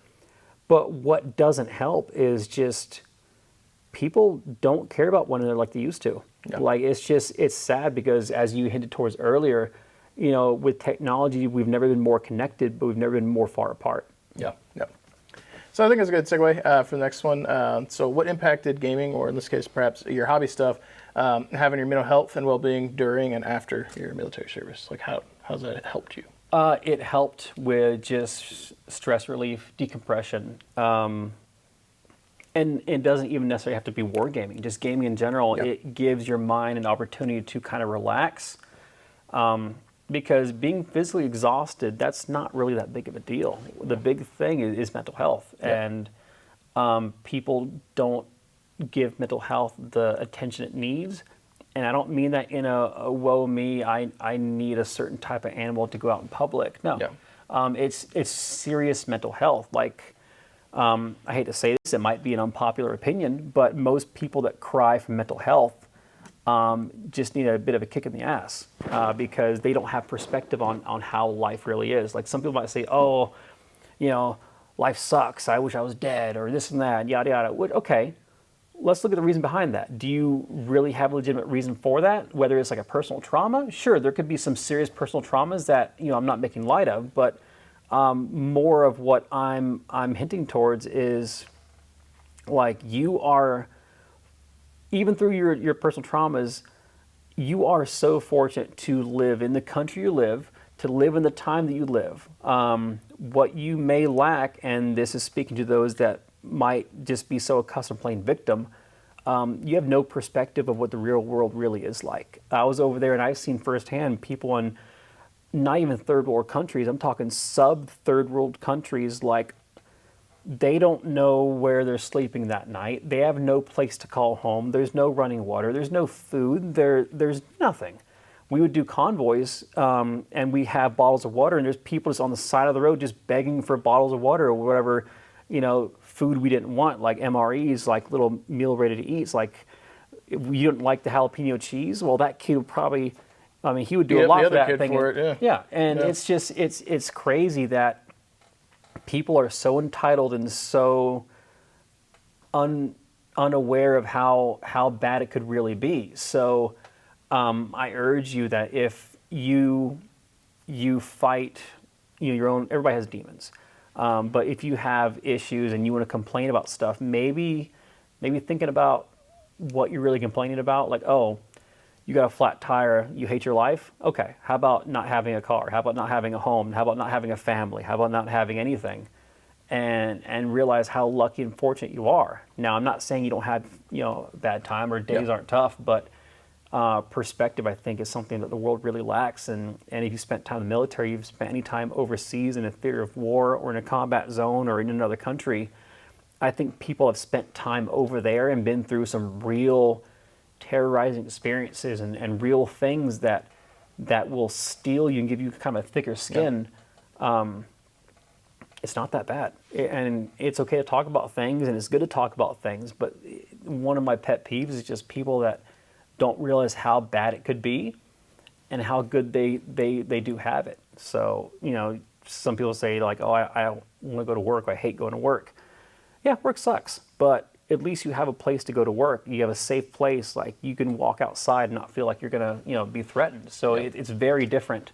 I think perspective is something that people really need, and that goes along with the whole transition to where you go from a place like that to a place here to where you should feel safe and welcomed, and it's the complete opposite. You have to watch what you say around people or how you look or which bathroom you walk into. It's just crazy how the world has really shaped and changed through lack of perspective. Yeah, so a slight devil's advocate. So I agree with you. I think perspective is a big deal. And I think, I forget who I was talking to, because it might have been myself, and I was complaining about something, and then I made light of the problem. I was like, well, it could be worse. And whoever I was talking to was like, but that does seem like for you, that is a problem for you. Mm-hmm. While I don't disagree with you, I think sometimes for other people, they feel the way they feel, and it's like a millionaire wanting to get their next yacht. It's a problem they couldn't afford it. Like, to me, that's ridiculous. Mm-hmm. But like for them, like that is a problem. Like their brain, their chemical stuff absolutely perceives it that way. I think some of what I try to do is to try to understand where other people come from. So like, I want to talk to John about his military service things he does.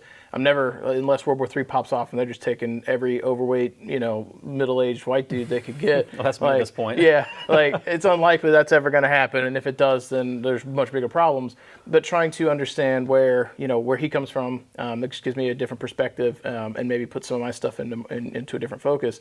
But the other thing that I think it helps with for me is hearing what other people have went through and be like, okay, this is what you went through to arrive to how you feel. I went through different stuff, but we actually feel the same way on some things, but we arrive there in a different way. I said something to a buddy of mine, Daff. You may or may not be listening. I said something to him once when I was venting about like being depressed and stressed out, and I said I feel like sometimes I'm alone in a room full of people, which is a weird experience or way to view it, but that's the way it felt. I'm like, there's all these people, peers, we may be into the same stuff. But despite being around people, smiling and talking, I still feel isolated and alone. And he was like, I've never heard someone say that, and that is how I feel all the time. And this dude's the same thing. He is a completely different walk of life. He was also in the Marines. He's a cop now, which is in a segment of society that has got it rough right now with societal views. but for us to arrive at a simple feeling. So trying to express yourself with someone, maybe see where they're coming from, where you're at, and be like, hey, like, we are kind of the same in our own ways, and then trying to relate to them. And in this particular case with perspective, I try and think like, okay, thank God I didn't have to go through that shit. Maybe it helps me get through or cope with what I'm going through. And everyone's coping mechanisms are different, you know, but for me, you know, that makes me feel better about knowing like I didn't go through those things. It could be worse. Everybody has their demons, and that's not me making light of anybody's situation, because you might go through some serious child trauma that, you know, view or skews your view of the world, which, you know, and I hate that for anybody that's gone through stuff, but it's tough to see, let me restate, privileged people think they have it so bad when they've not been through anything in life. That it might be more focused on that, not so much, you know, having a rough life, having no parents, like that's tough. I hate that for anybody, but it's just knowing that, understanding someone that has been given everything to them in life and still find a reason to complain and think life is so bad when they are like the top 0.001% of the world that they have everything they've ever wanted and ever will. And it's sad that they don't realize how fortunate they are and they take advantage or they take it for granted. So don't take for granted what you have, really. I think a good example, we're on a slight side tangent, we're just talking about stuff here, but a couple of examples of people who have died, taking their lives, that resonated with me. Serious subject, peeps. So Robin Williams, when he passed, and then Chester Bennington from Linkin Park, mutual favorite band. When they passed, I remember having conversations with my mom, and she's like, I don't understand why, in particular, we were talking about Chester, why he would do that. He had everything, he had a wife and kids, and he's in a band, he's making really good money. And I was like, but Mom, you don't know what's going on in his head. And then in his case, you can listen to his music and the lyrics and start trying to connect dots. But on the surface, like, his life seemed pretty good. But that's why for me, I try and put myself in someone's shoes. And then also for me, as like a way to try and understand, not only assume I could try and put myself in your shoes and understand, but also try and add some perspective to what I'm going through and be like, is it that bad? And then if I start feeling like I'm getting into like a quicksand type situation where things are dragging me down. And I'll say this to my mom all the time, if she's going through something, like, got to focus on something that makes you happy. And that can be hard. But that's why, again, the focus of the channel, minis, positivity, you know, mental health stuff, this stuff generally makes me happy. So if I'm feeling down, let's focus on what the hell is going to start making me feel good in a positive way. Don't go out and start doing drugs. I mean, if you don't feel like you have any other options left to you, just talk to somebody. Like, anybody, just talk to somebody. I guarantee someone's going to listen. If you care about somebody, or you think someone cares about you, or you're not even sure, just reach out to somebody. I mean, you can call a random. They have hotlines for that thing. Just call and they'll listen. You'll feel better once you speak your mind. You'd be surprised. You've not tried it, try it. If you tried it and it didn't work out, try somebody else. You know, if you need help somewhere mentally, please don't hesitate to reach out, because the greatest, you know, mistake you can make is not at least reaching out and saying something. It's terrible. I mean, the biggest regret people have, that, let's say someone takes their life, the biggest regret, every single person around them saying, I wish I would have known, I wish I could have said something, I wish they would have said something. And it's really sad when, you know, it's just a quick phone call or a text saying, hey, I need you. Or just, if you text somebody that you need them, likely they're going to respond. Because whether it's a smallest cry for help or a big one, you gotta take that step. You know, at least do it for yourself. In this particular case, I think it's so we kind of a serious tone that we've taken for the last 10 minutes or so. Okay, it's what we do.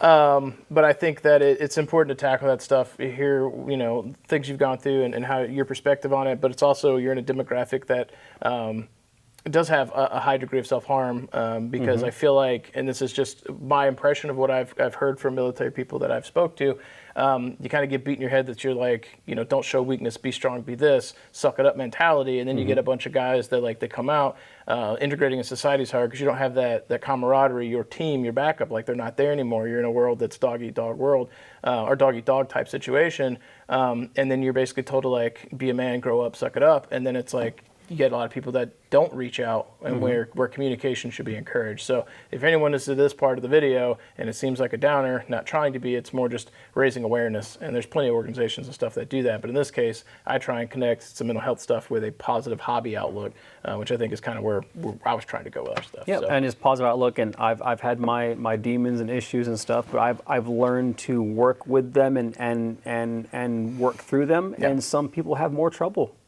doing that, and they're still struggling now. So it's unfortunate, and help is there. People are there. Just reach out.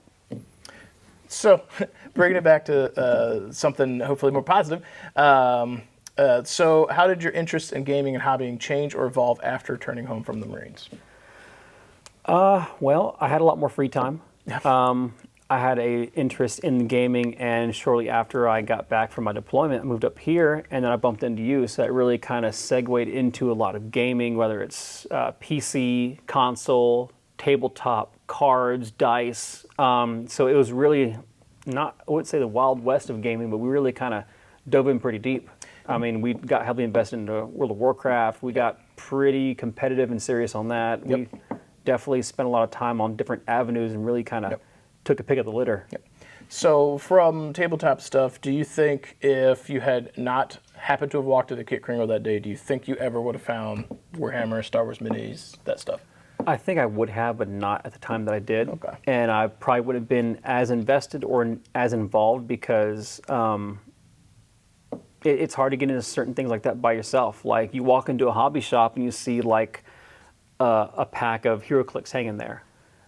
That looks pretty cool, but you have no idea what that's about unless you have to walk in when a group's playing. So it can be a bit intimidating to step into something like that because it's a money investment. And not just money, also hard to meet new people. It is. The odds of walking in and literally like, I feel like there was an individual at the shop that was talking some nonsense, and I was just like checked out, staring, and then I feel like John had looked at me across the table. We just crossed eyes, and I don't know why. And then we probably just started talking because like I was checked out of the other guy talking. I think I looked at you and rolled my eyes, and you're like, yep. And then I distinctly remember some kind of interaction like that, and then we spoke. But it was like from that moment on, John was at my house like 3 or 4 nights a week at least. Like basically, practically, we're almost living there. We were there so much, sleeping on the couch and all that stuff. And we're in our 20s. We're not in high school or something. But that experience doesn't happen for the average wargamer. They don't walk in and they usually have that, which is also why I implore you guys when you're out there, be aware that when other people view you at this wargaming store, you are like an emissary for these games. Like if somebody's showing interest, the way that they view you, what you're doing, that's going to impact them. So like if they see you being like a grognard, like I say that in the negative side of that, not just the troll side, but like you're being the groggiest of grog to a player, and someone's like, oh shit, ugh. They walk into a hobby store and they see you being that way or throwing a tantrum.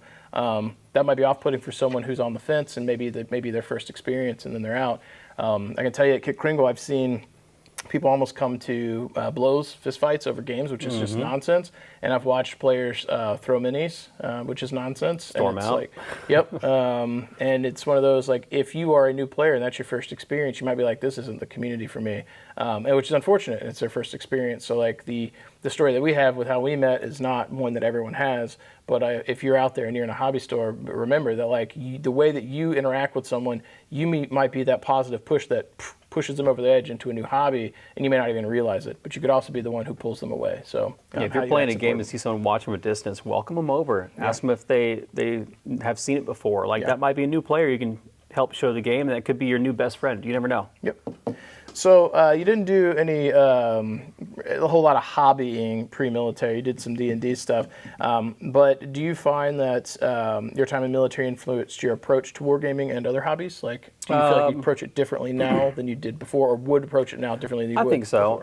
I love war-style games, strategy games. Makes you think a little more. I'm not the biggest fan of like shooters, really, like the simple arcade shooter like Call of Duty or Battlefield. It's just not my thing. Yeah. I do like strategy games because it makes me think a little more instead of just mind-numbing run and gun. So I think spending time in military, because you have to use your brain a little more when you're doing things. Just using that brain power for something else that's enjoyable and not stressful. I think is what kind of curbed me into doing more of the gaming and venturing out into other avenues of wargaming, whether it's with dice, cards, tables, electronics, PC, console. Yeah. So it really led from there and just continued. Like I'm a gamer still. My son's a gamer. It's a fun release as long as you understand it. It's a game to enjoy. Don't rage over it. If you get angry, then stop playing for a little bit. It's supposed to be enjoyable, not a labor of stress. Yeah. Okay. So coming towards the end of the questions here, can you describe? I'd be curious to hear what your stories might be for this. Can you describe a particularly cathartic or therapeutic gaming experience you've had? When I revolved around therapeutic gaming when I was deployed, but I had a PSP at the time, and I remember Final Fantasy Crisis Core came out. And my dad sent that to me, and I played that game relentlessly until I beat it multiple times. The storytelling was great. I even shared the game and passed it around. Other people played it; they loved it. There was guys that never played games before, and their first game experience ever was Final Fantasy Crisis Core, and they were hooked. They were like breaking the MP and HP limits, like they could not get enough of it. They couldn't believe that this is what they're missing out on. So in a sense, when I think back on certain games, to me that is semi-therapeutic. Like I've even taken the time, and this is offline from you, I've gone back and replayed Dawn of War and just put on like just easy or standard max amount of AI and just put persistent bodies and just unplug my mind and just mind-numbingly played that game and just pretended sometimes I was back in Iraq with all the guys in the squad bay. And it was fun because it was in that own little space, a little pocket, it was our safe space. And whatever you find your safe space in, don't lose it.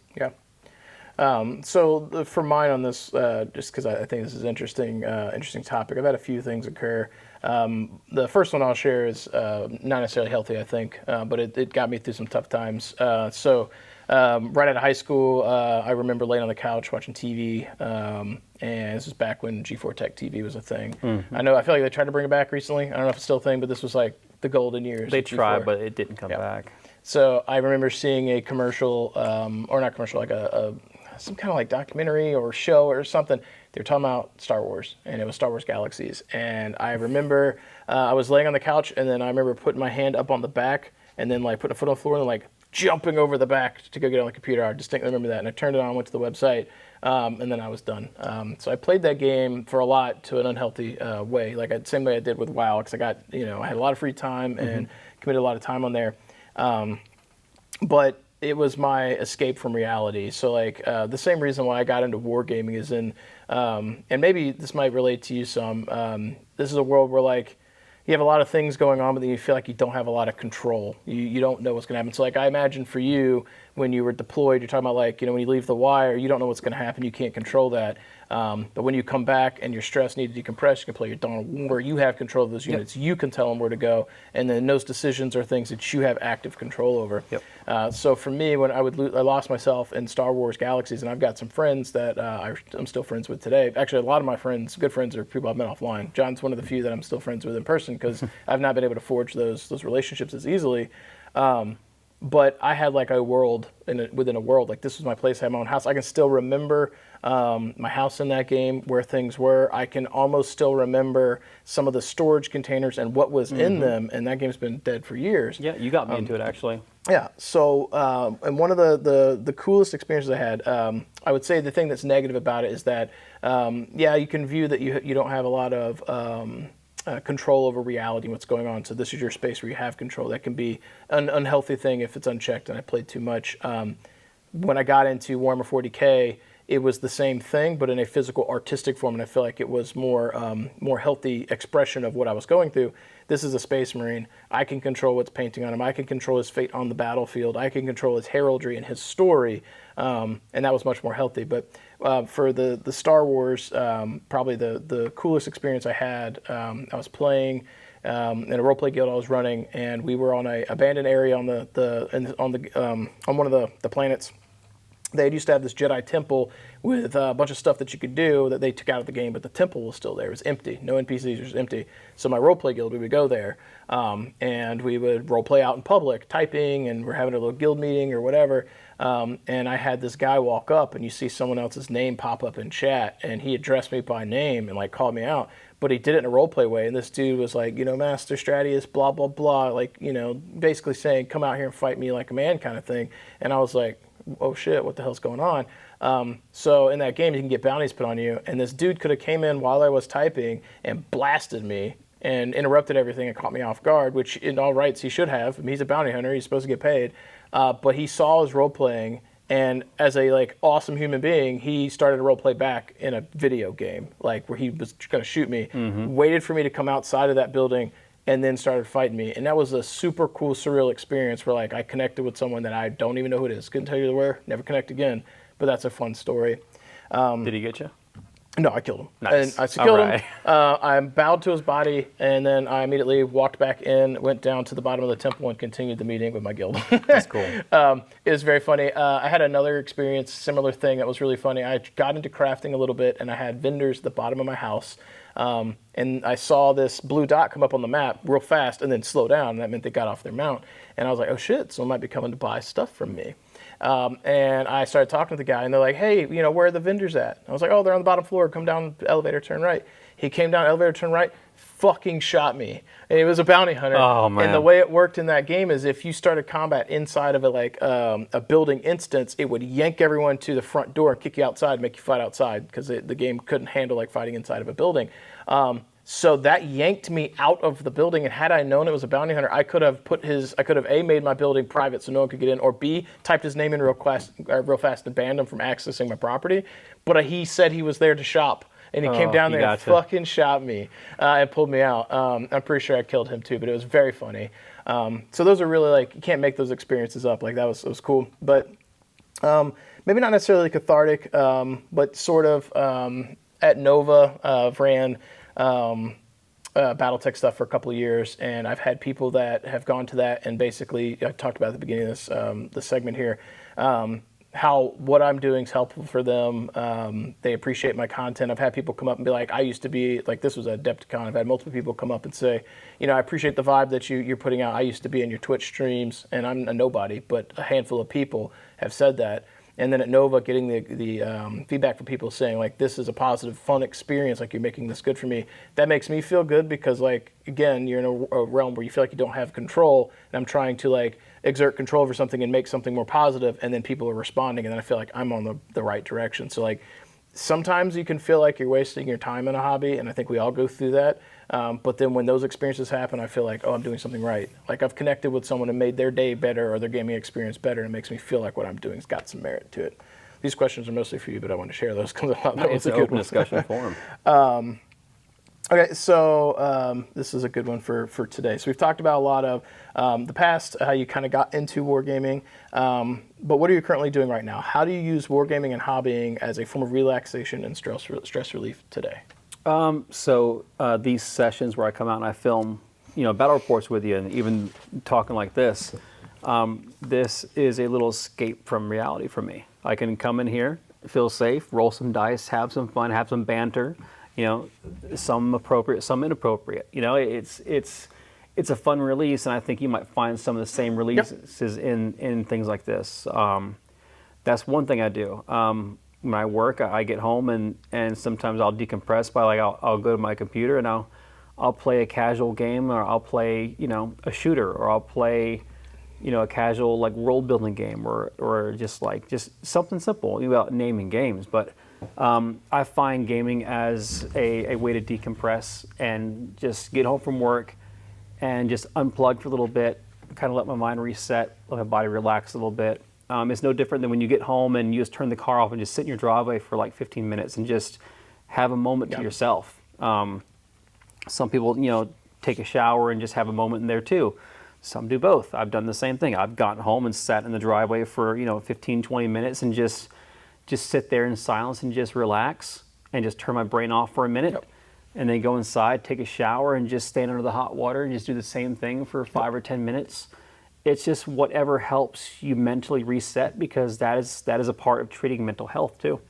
Whatever releases you find, whether it's having a soda, or having a snack, or just relaxing, or sitting in front of the computer and just loading up a game and playing for a little bit, whether it's Battletech or Valheim or Call of Duty, or whatever you find release in. If that's what helps stabilize your mental health or your mind or just your awareness, then by all means, do that. But just be careful not to let it become an unhealthy obsession too, because that can go from something helpful to something hurtful to not only you but those around you.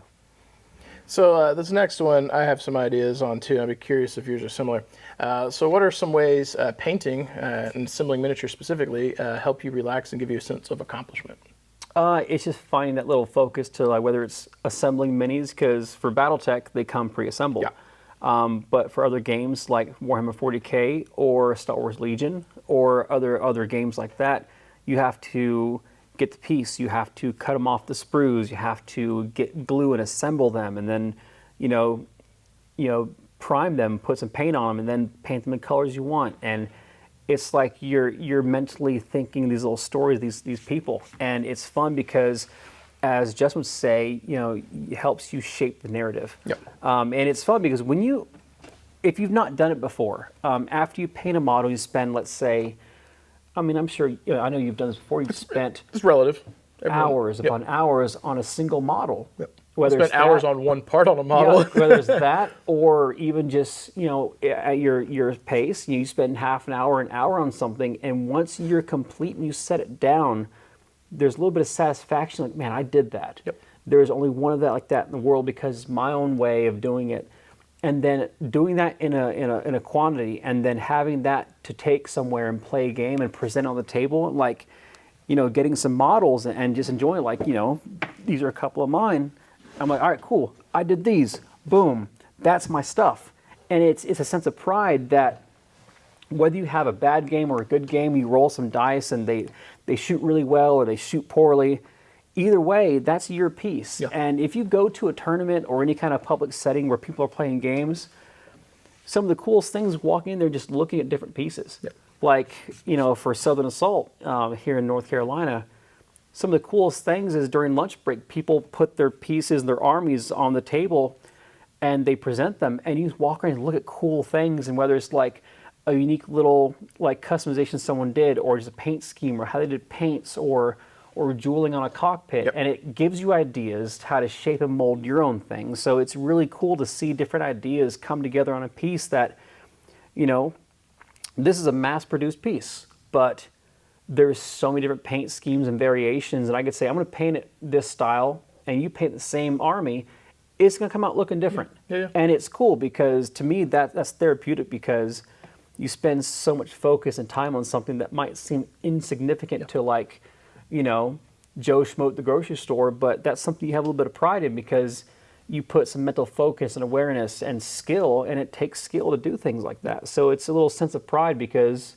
when you're proud of something, it gives you satisfaction. And again, that links back to mental health and just your own stability. So this one is one I get on a soapbox on about a lot. So I'll say this: if you or someone who's watching this who's at all interested in commission painting, I urge you to make sure you consider all aspects of what you're going to get yourself into. And I say this to everyone because I did it full time for 6 years. It was my primary source of income, and it is very hard for me to do paint minis and not stress out because I was always on a timetable. I equated speed of things being done, quality of things being done to my income. And sometimes it's okay to just paint a thing because you want to paint a thing. But once you have made it a job or a career, it's hard to go back and rewire your brain. But I can tell you that when I did Warhammer 40K, some of the assembling options back then, they're not like that now. I had a blast with them because I'm building this guy and I'm thinking about what is he going to be. So I would take a guy and be like, this is going to be John as a sergeant, one of my squads. This is going to be someone else from the shop, and I would make them, I would paint them. And then we'd sit down on the table, and this is a thing that I used to say a lot on Twitch. If you're playing a war game, whether it's Warhammer 40K or Battletech or whatever, if you've taken the time to build and paint something and then you put it on the table, the person you're playing with, you may only ever play with them one time ever. That may only be one time and never see them again. But the memories that you're forging on the table, they'll carry that with them forever. So it comes back to the previous conversation about being an emissary for the hobby, like being a good person. But if you create and forge a sweet, awesome narrative, they'll tell that story later on. So when I think of the minis, Battletech included, I'm building my force, I put it on the table. You're building your force, you put it on the table. We have these kind of alright painted MDF buildings, but in my head I see something different. They're more grandiose. It's like looking at a picture and trying to describe it with 1,000 words. What are you finding? I start to play a narrative or a story out in my head. So our mechs are walking. So when I move my Timberwolf from here to here, I try and be like, okay, I didn't just pick him up and moved him. I imagined him stomping through and these other guys moving. Your minis, they're your actors you put into this interactive story we have. We roll dice to determine the outcome of this story, but we've created something that's unique. You don't know how those dice rolls are going to go unless you're cheating before you start playing. You don't know where the minis are going to come from. You don't know how competent the player's going to be. So like you have forged an interesting story. And then if you were to take this battle like the one John filmed earlier, 7 games, and we're like, okay, so imagine, we're on this planet and these are supplies being dropped and we need them. We need to get resupply. We're running low on munitions. Our mechs are jacked up. We need this stuff and we're fighting. So like maybe I'm the aggressor and, this is his supply drop coming in. I'm trying to deny that from him. We have a little token on the table that's supposed to simulate that supply drop, but I'm imagining, this little drone or this parachute coming down and he's trying to like secure those. And I could describe to you, these are the dice rolls that happened, but you could also be like, tell it to me as like a story. And if in your head you're not thinking of it that way, you're missing out, which can be hard in a tournament setting to process it that way. But if you start thinking of your games as like, okay, I'm bringing my actors to this table, he's got his, let's create this cool story, kind of like you do in D&D, you're getting so much more out of that.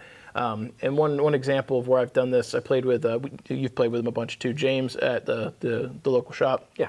He was on the extreme end of casual, never played cheesy stuff, and just really wanted to have a good time. And he would make tactical decisions that weren't great simply to make a story. And I remember playing a game with him once, and I was beating him pretty bad. And I wasn't like trying to play hardcore, it's just what was happening. And I remember looking down and being like, okay, the writing's on the wall. I know this is over. He may not. But I'm going to try and play his game with him, and let's do something cool. So he's playing Chaos Space Marines. He has Abaddon on the table, which is like King, Black Legion Space Marine. And I was playing Tau with Farsight. And I walked Farsight over out of my front lines and said, I'm going to challenge Abaddon in a one-on-one. And he was like, what? And then he walked forward and Oshava Farsight, that guy, he ran in. He has the Dawn Blade. He charged Abaddon, and the rest of the game didn't matter anymore. We didn't care about it. We knew the writing was on the wall. We just rolled the dice to see how that fight would happen to forge a cool story.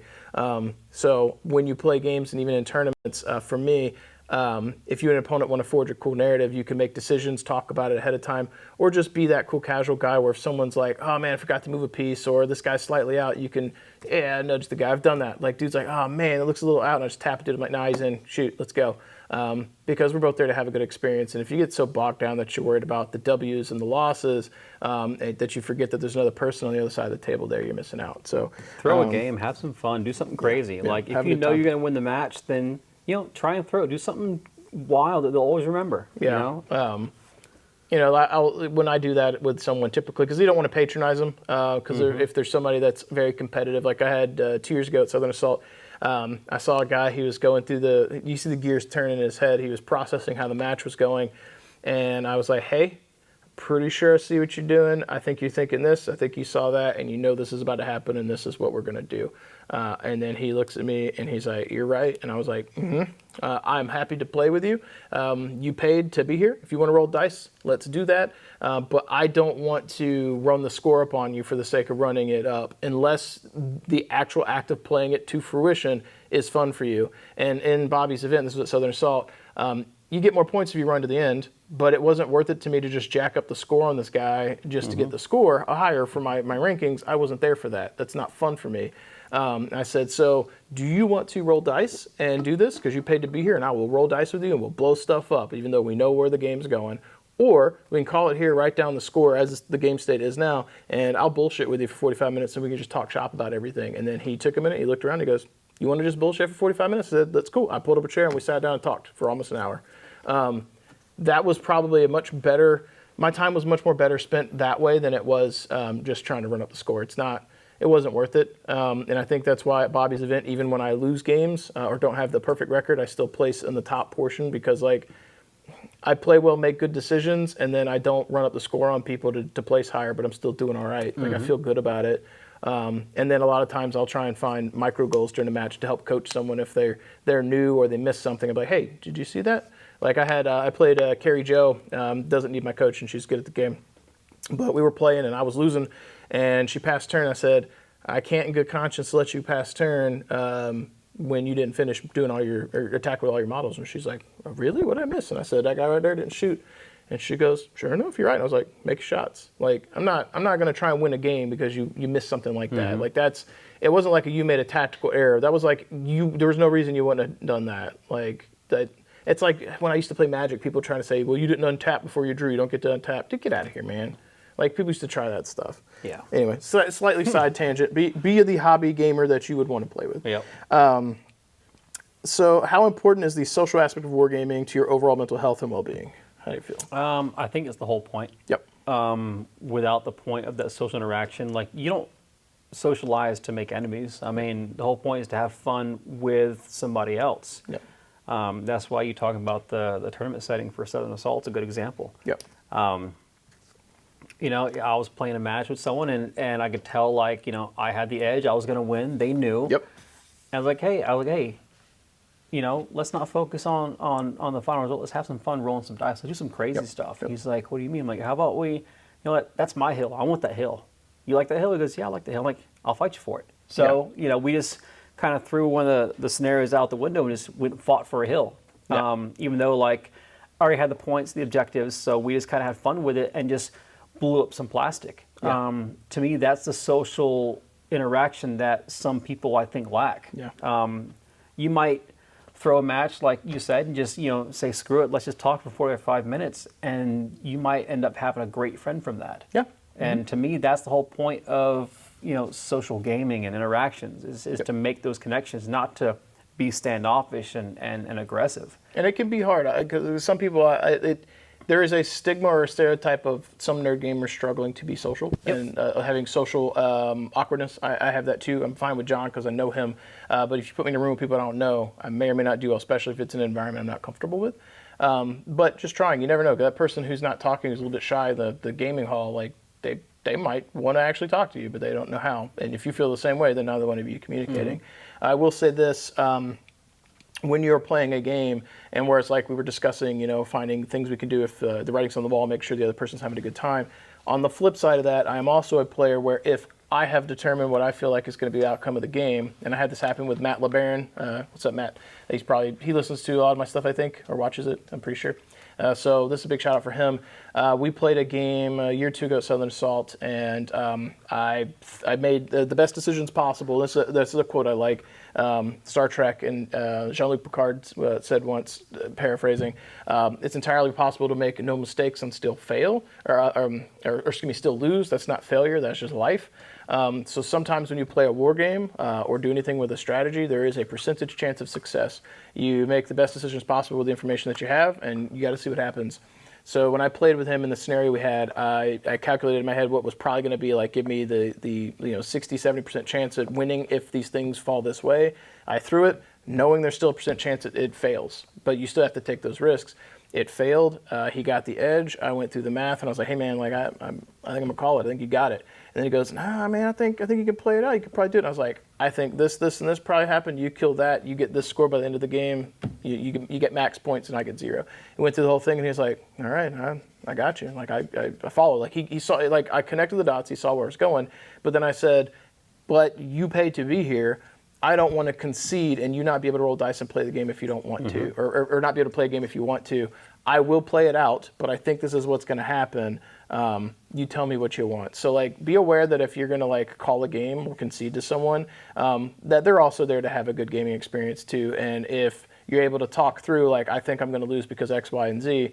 Okay, we know who the winner's going to be. Let's just blow some plastic up so we can roll dice for the next hour. Yep. And that's what I always do. So even if I'm on the receiving end of I think I'm going to lose, and not want to waste someone's time or I'm not feeling it, have that conversation, especially in a tournament because I paid to be there. If you're at a local gaming store, that's fine.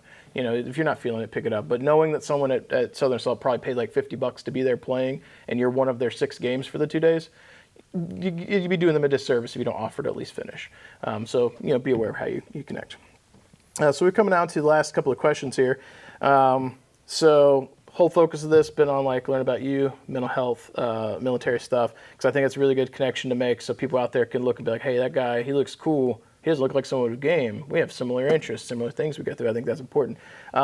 For anyone who's listening to this who maybe on the other end of that, maybe they are veterans and they're seeing you talk about stuff, what advice would you give to other veterans or individuals looking to use wargaming as a form of therapy or relaxation? What are your thoughts? Just keep in mind that it's supposed to be enjoyable. Yep. It might be hard to find a group to play with or interact with.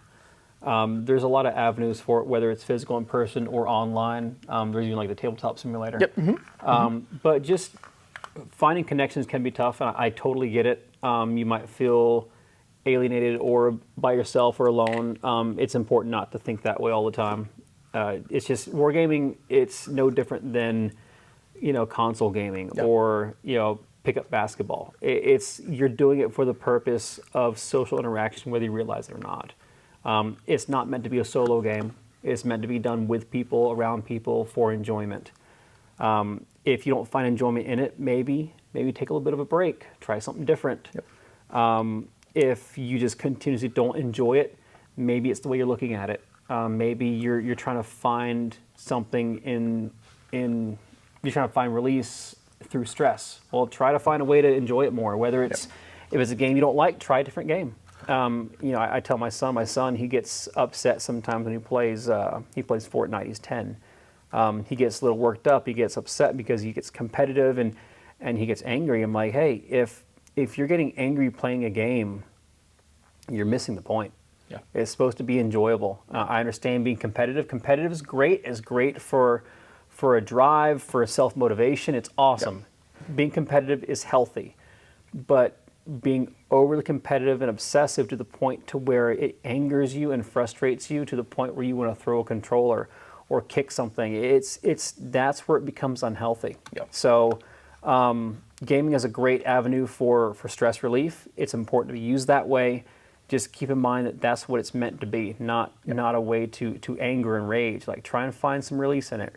Relax. It's okay. If you get all tightened up and stressed out, take a step back. Just relax. It's all right. Talk to somebody about it. If it's something that's causing you stress and issues, then maybe, like I said, take a step away, take a break from it, come back to it in a month or a couple weeks, or go do something else. You'll be surprised what you feel coming back with a refreshed sense of perspective. Yep. So my perspective on this particular question, from the veterans aspect of it, a couple of my close friends are people that were in the military, and I would encourage anyone who's listening to this who feels like this applies to them, like you served and you have a hard time connecting with civilians who you think can't relate. A couple things. They might not be able to. They've never been in a war zone, never been shot at, never had things blow up. But you won't know how they're going to empathize or try and relate to you until you open up. And that doesn't mean you have to share your war stories, but you're doing yourself a disservice if you aren't at least open-minded to making new friends. So if John viewed me as he's not part of the brotherhood, I don't feel like I can connect to him at all. We wouldn't be friends. There's things that I'm sure he's gone through he's not shared with me, but also he took an opportunity to connect and talk and do these hobby things with someone who wants to try and relate and understand. So you may be going through what you're going through, but know that there are other people that are genuinely interested in your life, and you might find a catharsis in actually connecting with someone who has a different walk of life. And for me, as someone who was not in the military, I love talking to people who were, because some of the some of the stories are fucking cool, right? It is interesting. But the older I get and the more people I talk to, the more I realize that the people I idolized growing up, they're like me in a lot of ways. They just did different shit in their life. And if you are someone who's on the fence and thinks they can't talk to a civilian, there's probably plenty of civilians who want to talk to you and hear stuff and then be like, yo, we're into the same stuff. You can relate. And that doesn't necessarily mean you have to share anything that you feel like only my fellow veteran will be able to understand, because there's obviously that. But of the three guys that I know that I'm pretty good friends with that are in the were in the military, you and Daff are two, both from Marines. You have very similar like mannerisms and twisted sense of humor. But the other one who went a completely different direction, Wheels. Like if he happens to chime into this, his name on YouTube is Wheels McCripple, and I used to say that on Twitch too because that was his handle, and I would like worry that someone thinks I'm making fun of someone. I'm not. He's a disabled vet, and like he went the opposite direction. He is super open to talking about a lot of what happened with him and educating people and letting them understand. So like, if you want someone to understand your perspective, maybe finding some of the things you're comfortable sharing so they understand is good. So like, don't got to be all the graphic stuff, but like they're not going to be able to attempt to understand what you went through if there's not some things they can relate to. And unfortunately, watching war movies is probably not the best way to get an impression of what you actually went through, or what your mental health might have been, or what you can relate to. So, TLDR, if you're interested in stuff, if you go to a local shop and you're a vet, that civilian dude there who's never been behind a gun or in a tank or anything like that, they might be your best friend waiting to happen. Like they might be that yin to your yang in terms of like what's going to help with some decompression and stress relief. So, for what that's worth. All right, so looking back, how do you think your journey through wargaming, or through gaming and wargaming, has shaped who you are today? I think it's shaped me to be a little more understanding, a little more just bigger picture. Because in games, sometimes you have to think bigger picture on like a strategy or like a war, versus in the moment in life you might think of what's going on right now. Maybe there's a reason why something's happening, or a reason why someone's behaving the way they are, or a reason why, they're so frustrated. So it's kind of helped me learn to not only display, but understand the moment to show empathy or understanding. Because again, seeing so many different aspects of life in different countries and stuff I've done, it also allows me to be more understanding. So people grow up with different types of families, or different backgrounds, or different schools, or different environments, or different states, different climates, different everything. That shapes every single person into who they are. So my life experience, based on stories I've never told people, based on stories I have told people, every single thing has shaped me into who I am today. So whether it's positive or negative, I wouldn't change a thing, because it's shaped who I am, and it's also affected how I've helped and shaped other people's lives too. So if I didn't have the same kind of backgrounds and thoughts and reactions and humor and jokes and stories, then something I may have said to someone may have affected how they thought about something and might have helped them in some way.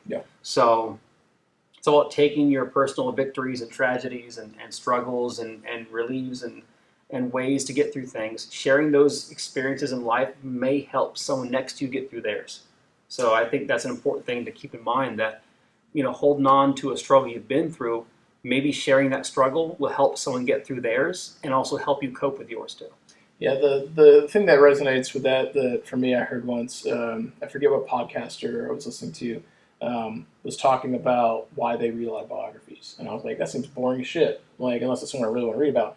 The reason that he does it, he's like, I can take this book that's X hundreds of pages, and I can take 60 years of someone's life, and I can read this in a weekend. And I can absorb their life, their information, what they wanted to share, and without having to have lived those 60 years. Now, how you relate is a little bit different, but same kind of concept here.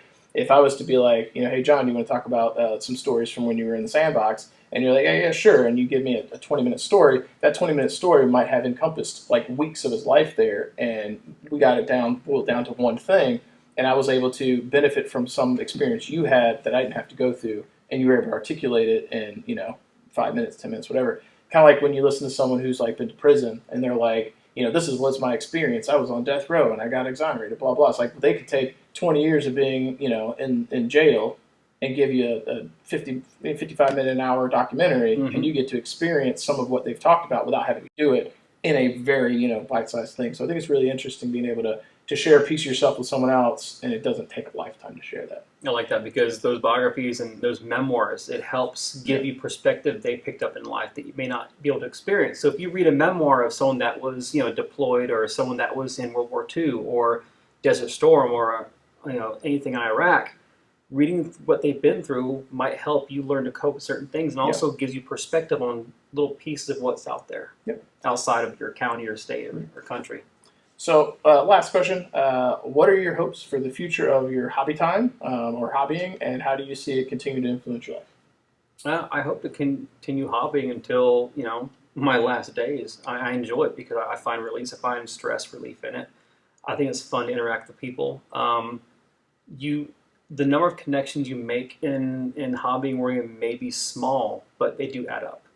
And the impact you have on one person's life versus their impact on yours, that's just one person. If you end up making, multiple friends over the course of different games and different, genres or different whatever, it can enrich in the value of your own life. So I would love for my son to get involved in wargaming and stuff like that because he's a gamer, and when he's ready and when he wants to step into something else, I'll be there to help him out. But I want to keep doing it because I think it promotes a positive environment. I think it promotes a good source of not camaraderie, but a good source of just connecting with people. Yeah. And like we've said a couple of times earlier in this discussion, the world has advanced so much in technology. We've never been more connected, but we've never been more far apart. So I think any little interaction you have with somebody can help enriching the value of your own life. Yeah. I think this is definitely a way where you can, to some degree, physical in-person wargaming, hobbying for yourself and with other people. This is a way to unplug from the internet and social media and do something with someone else. And one of the things that I find when I'm hobbying with someone or playing games, like even out here today, this is our third video we have filmed, the amount of time I have spent on my phone versus physically doing anything has been a lot less than it would normally be if I was just sitting at home, even if I was painting at home. Because they design these apps and these things on your phones. They want you to look at it. Like you're sucked in, whether you believe that or not. It's true. So doing things like this helps you unplug from something that may actually be toxic and give you a place to have a release and some comfort. And in closing, one of the things you said there that if you had not, I was going to bring up was like the thought that maybe one day your kid gets into stuff. Mm-hmm. One of the things that I find the most interesting about talking to you about things over the years is your stories about your dad. With D&D, I always imagine him like doing D&D on the boat. That's really cool, and then that getting passed on to you. And then I like the idea of one day you being like, Justin, like, I don't want to film this weekend, but do we want to make some plans? Like, Jace wants to play Battletech. Mm-hmm. Like, can we plan a day and you just run like the Aces stuff, and me and him will be on a team, and you just run that. Those kinds of things. And I'm like, fuck yeah, dude. Like, that would be really cool. And then for me, is this slightly self-serving or selfish? Like, I get to be privy to or involved in someone else getting into a hobby. That's fun. It's fun to watch them get that light in their eyes. It's very cool. And I'll say this: this will mean more to you than it will to them. I can't find him because I don't know his last name. But we tell a story. It's probably been told on the channel at some point or another. Jared. I'm not going to tell the whole story of the Star Wars experiences that I had with him, but he was very young. This is when you learn and you grow as a person. This is the board gamer I am today. Is not who I was when I was 22. I look back on that experience, and you and I both, we were that guy's intro into wargaming. And then, as funny as the stories are, I feel bad because I feel like it's possible that dude exited nerddom, became like a musclehead, and hates us. And then that makes me feel bad. Like, I hope that didn't happen, and I wish I could connect with him because I don't know how to find him. But it's like that makes me want to be a better person and help people get into a positive game and not be the reason they get out of it. Like, so that'll resonate with you because you know we had some really funny things that happened, but like he might have like been like, screw these guys. But also he kept wanting to come back because he had fun, because he was included in a space where among his own peers he might not have been viewed as normal. So he's also very young. We really accepted anybody that came in, and some people we wish wouldn't come in, but they did, and we still did stuff with them. So it was a fun experience that I wouldn't trade for anything. Like, it's fun memories that we. Hey, remember that time so-and-so in the elevator, he blocked us to stop? We're like, yeah, we'll laugh about it. Like, it's those little moments like that kind of bring levity to life. So don't forget about those things. Recently, my mother was talking to me, and I was telling her about my D&D and my Star Wars. And then I was like, let me give you an example. I was telling her a story about my bounty hunter, who's what's his name? Damon Snapshot Viridian. That was his name, Damon Viridian. And it was mostly because I thought it'd be cool to call him Damon Hunter as a bounty hunter. It's really stupid. But I was telling her this story, and I forget exactly what I told her about what my character did, but she actually laughed out loud. And she thought it was funny. And then she goes, well, what was ever wrong with Dungeons and Dragons? And I was like, nothing was ever wrong with Dungeons and Dragons, Mom. It was fine. You know, it was like Satanic Panic kind of thing. And then I started talking about doing this stuff, and she showed some interest and was like, I would try that. And like the notion that I could try something with like a family member, in this case my mom, and then if she was like, that was a lot of fun, I want to do that again, like that would be wild to me. I'm not trying to DM like Star Wars for my mom all the time, but like that notion that you get someone in who had a negative view of a hobby. I can see her doing that too. Yeah, your mom's crazy. She did it up. She did it up.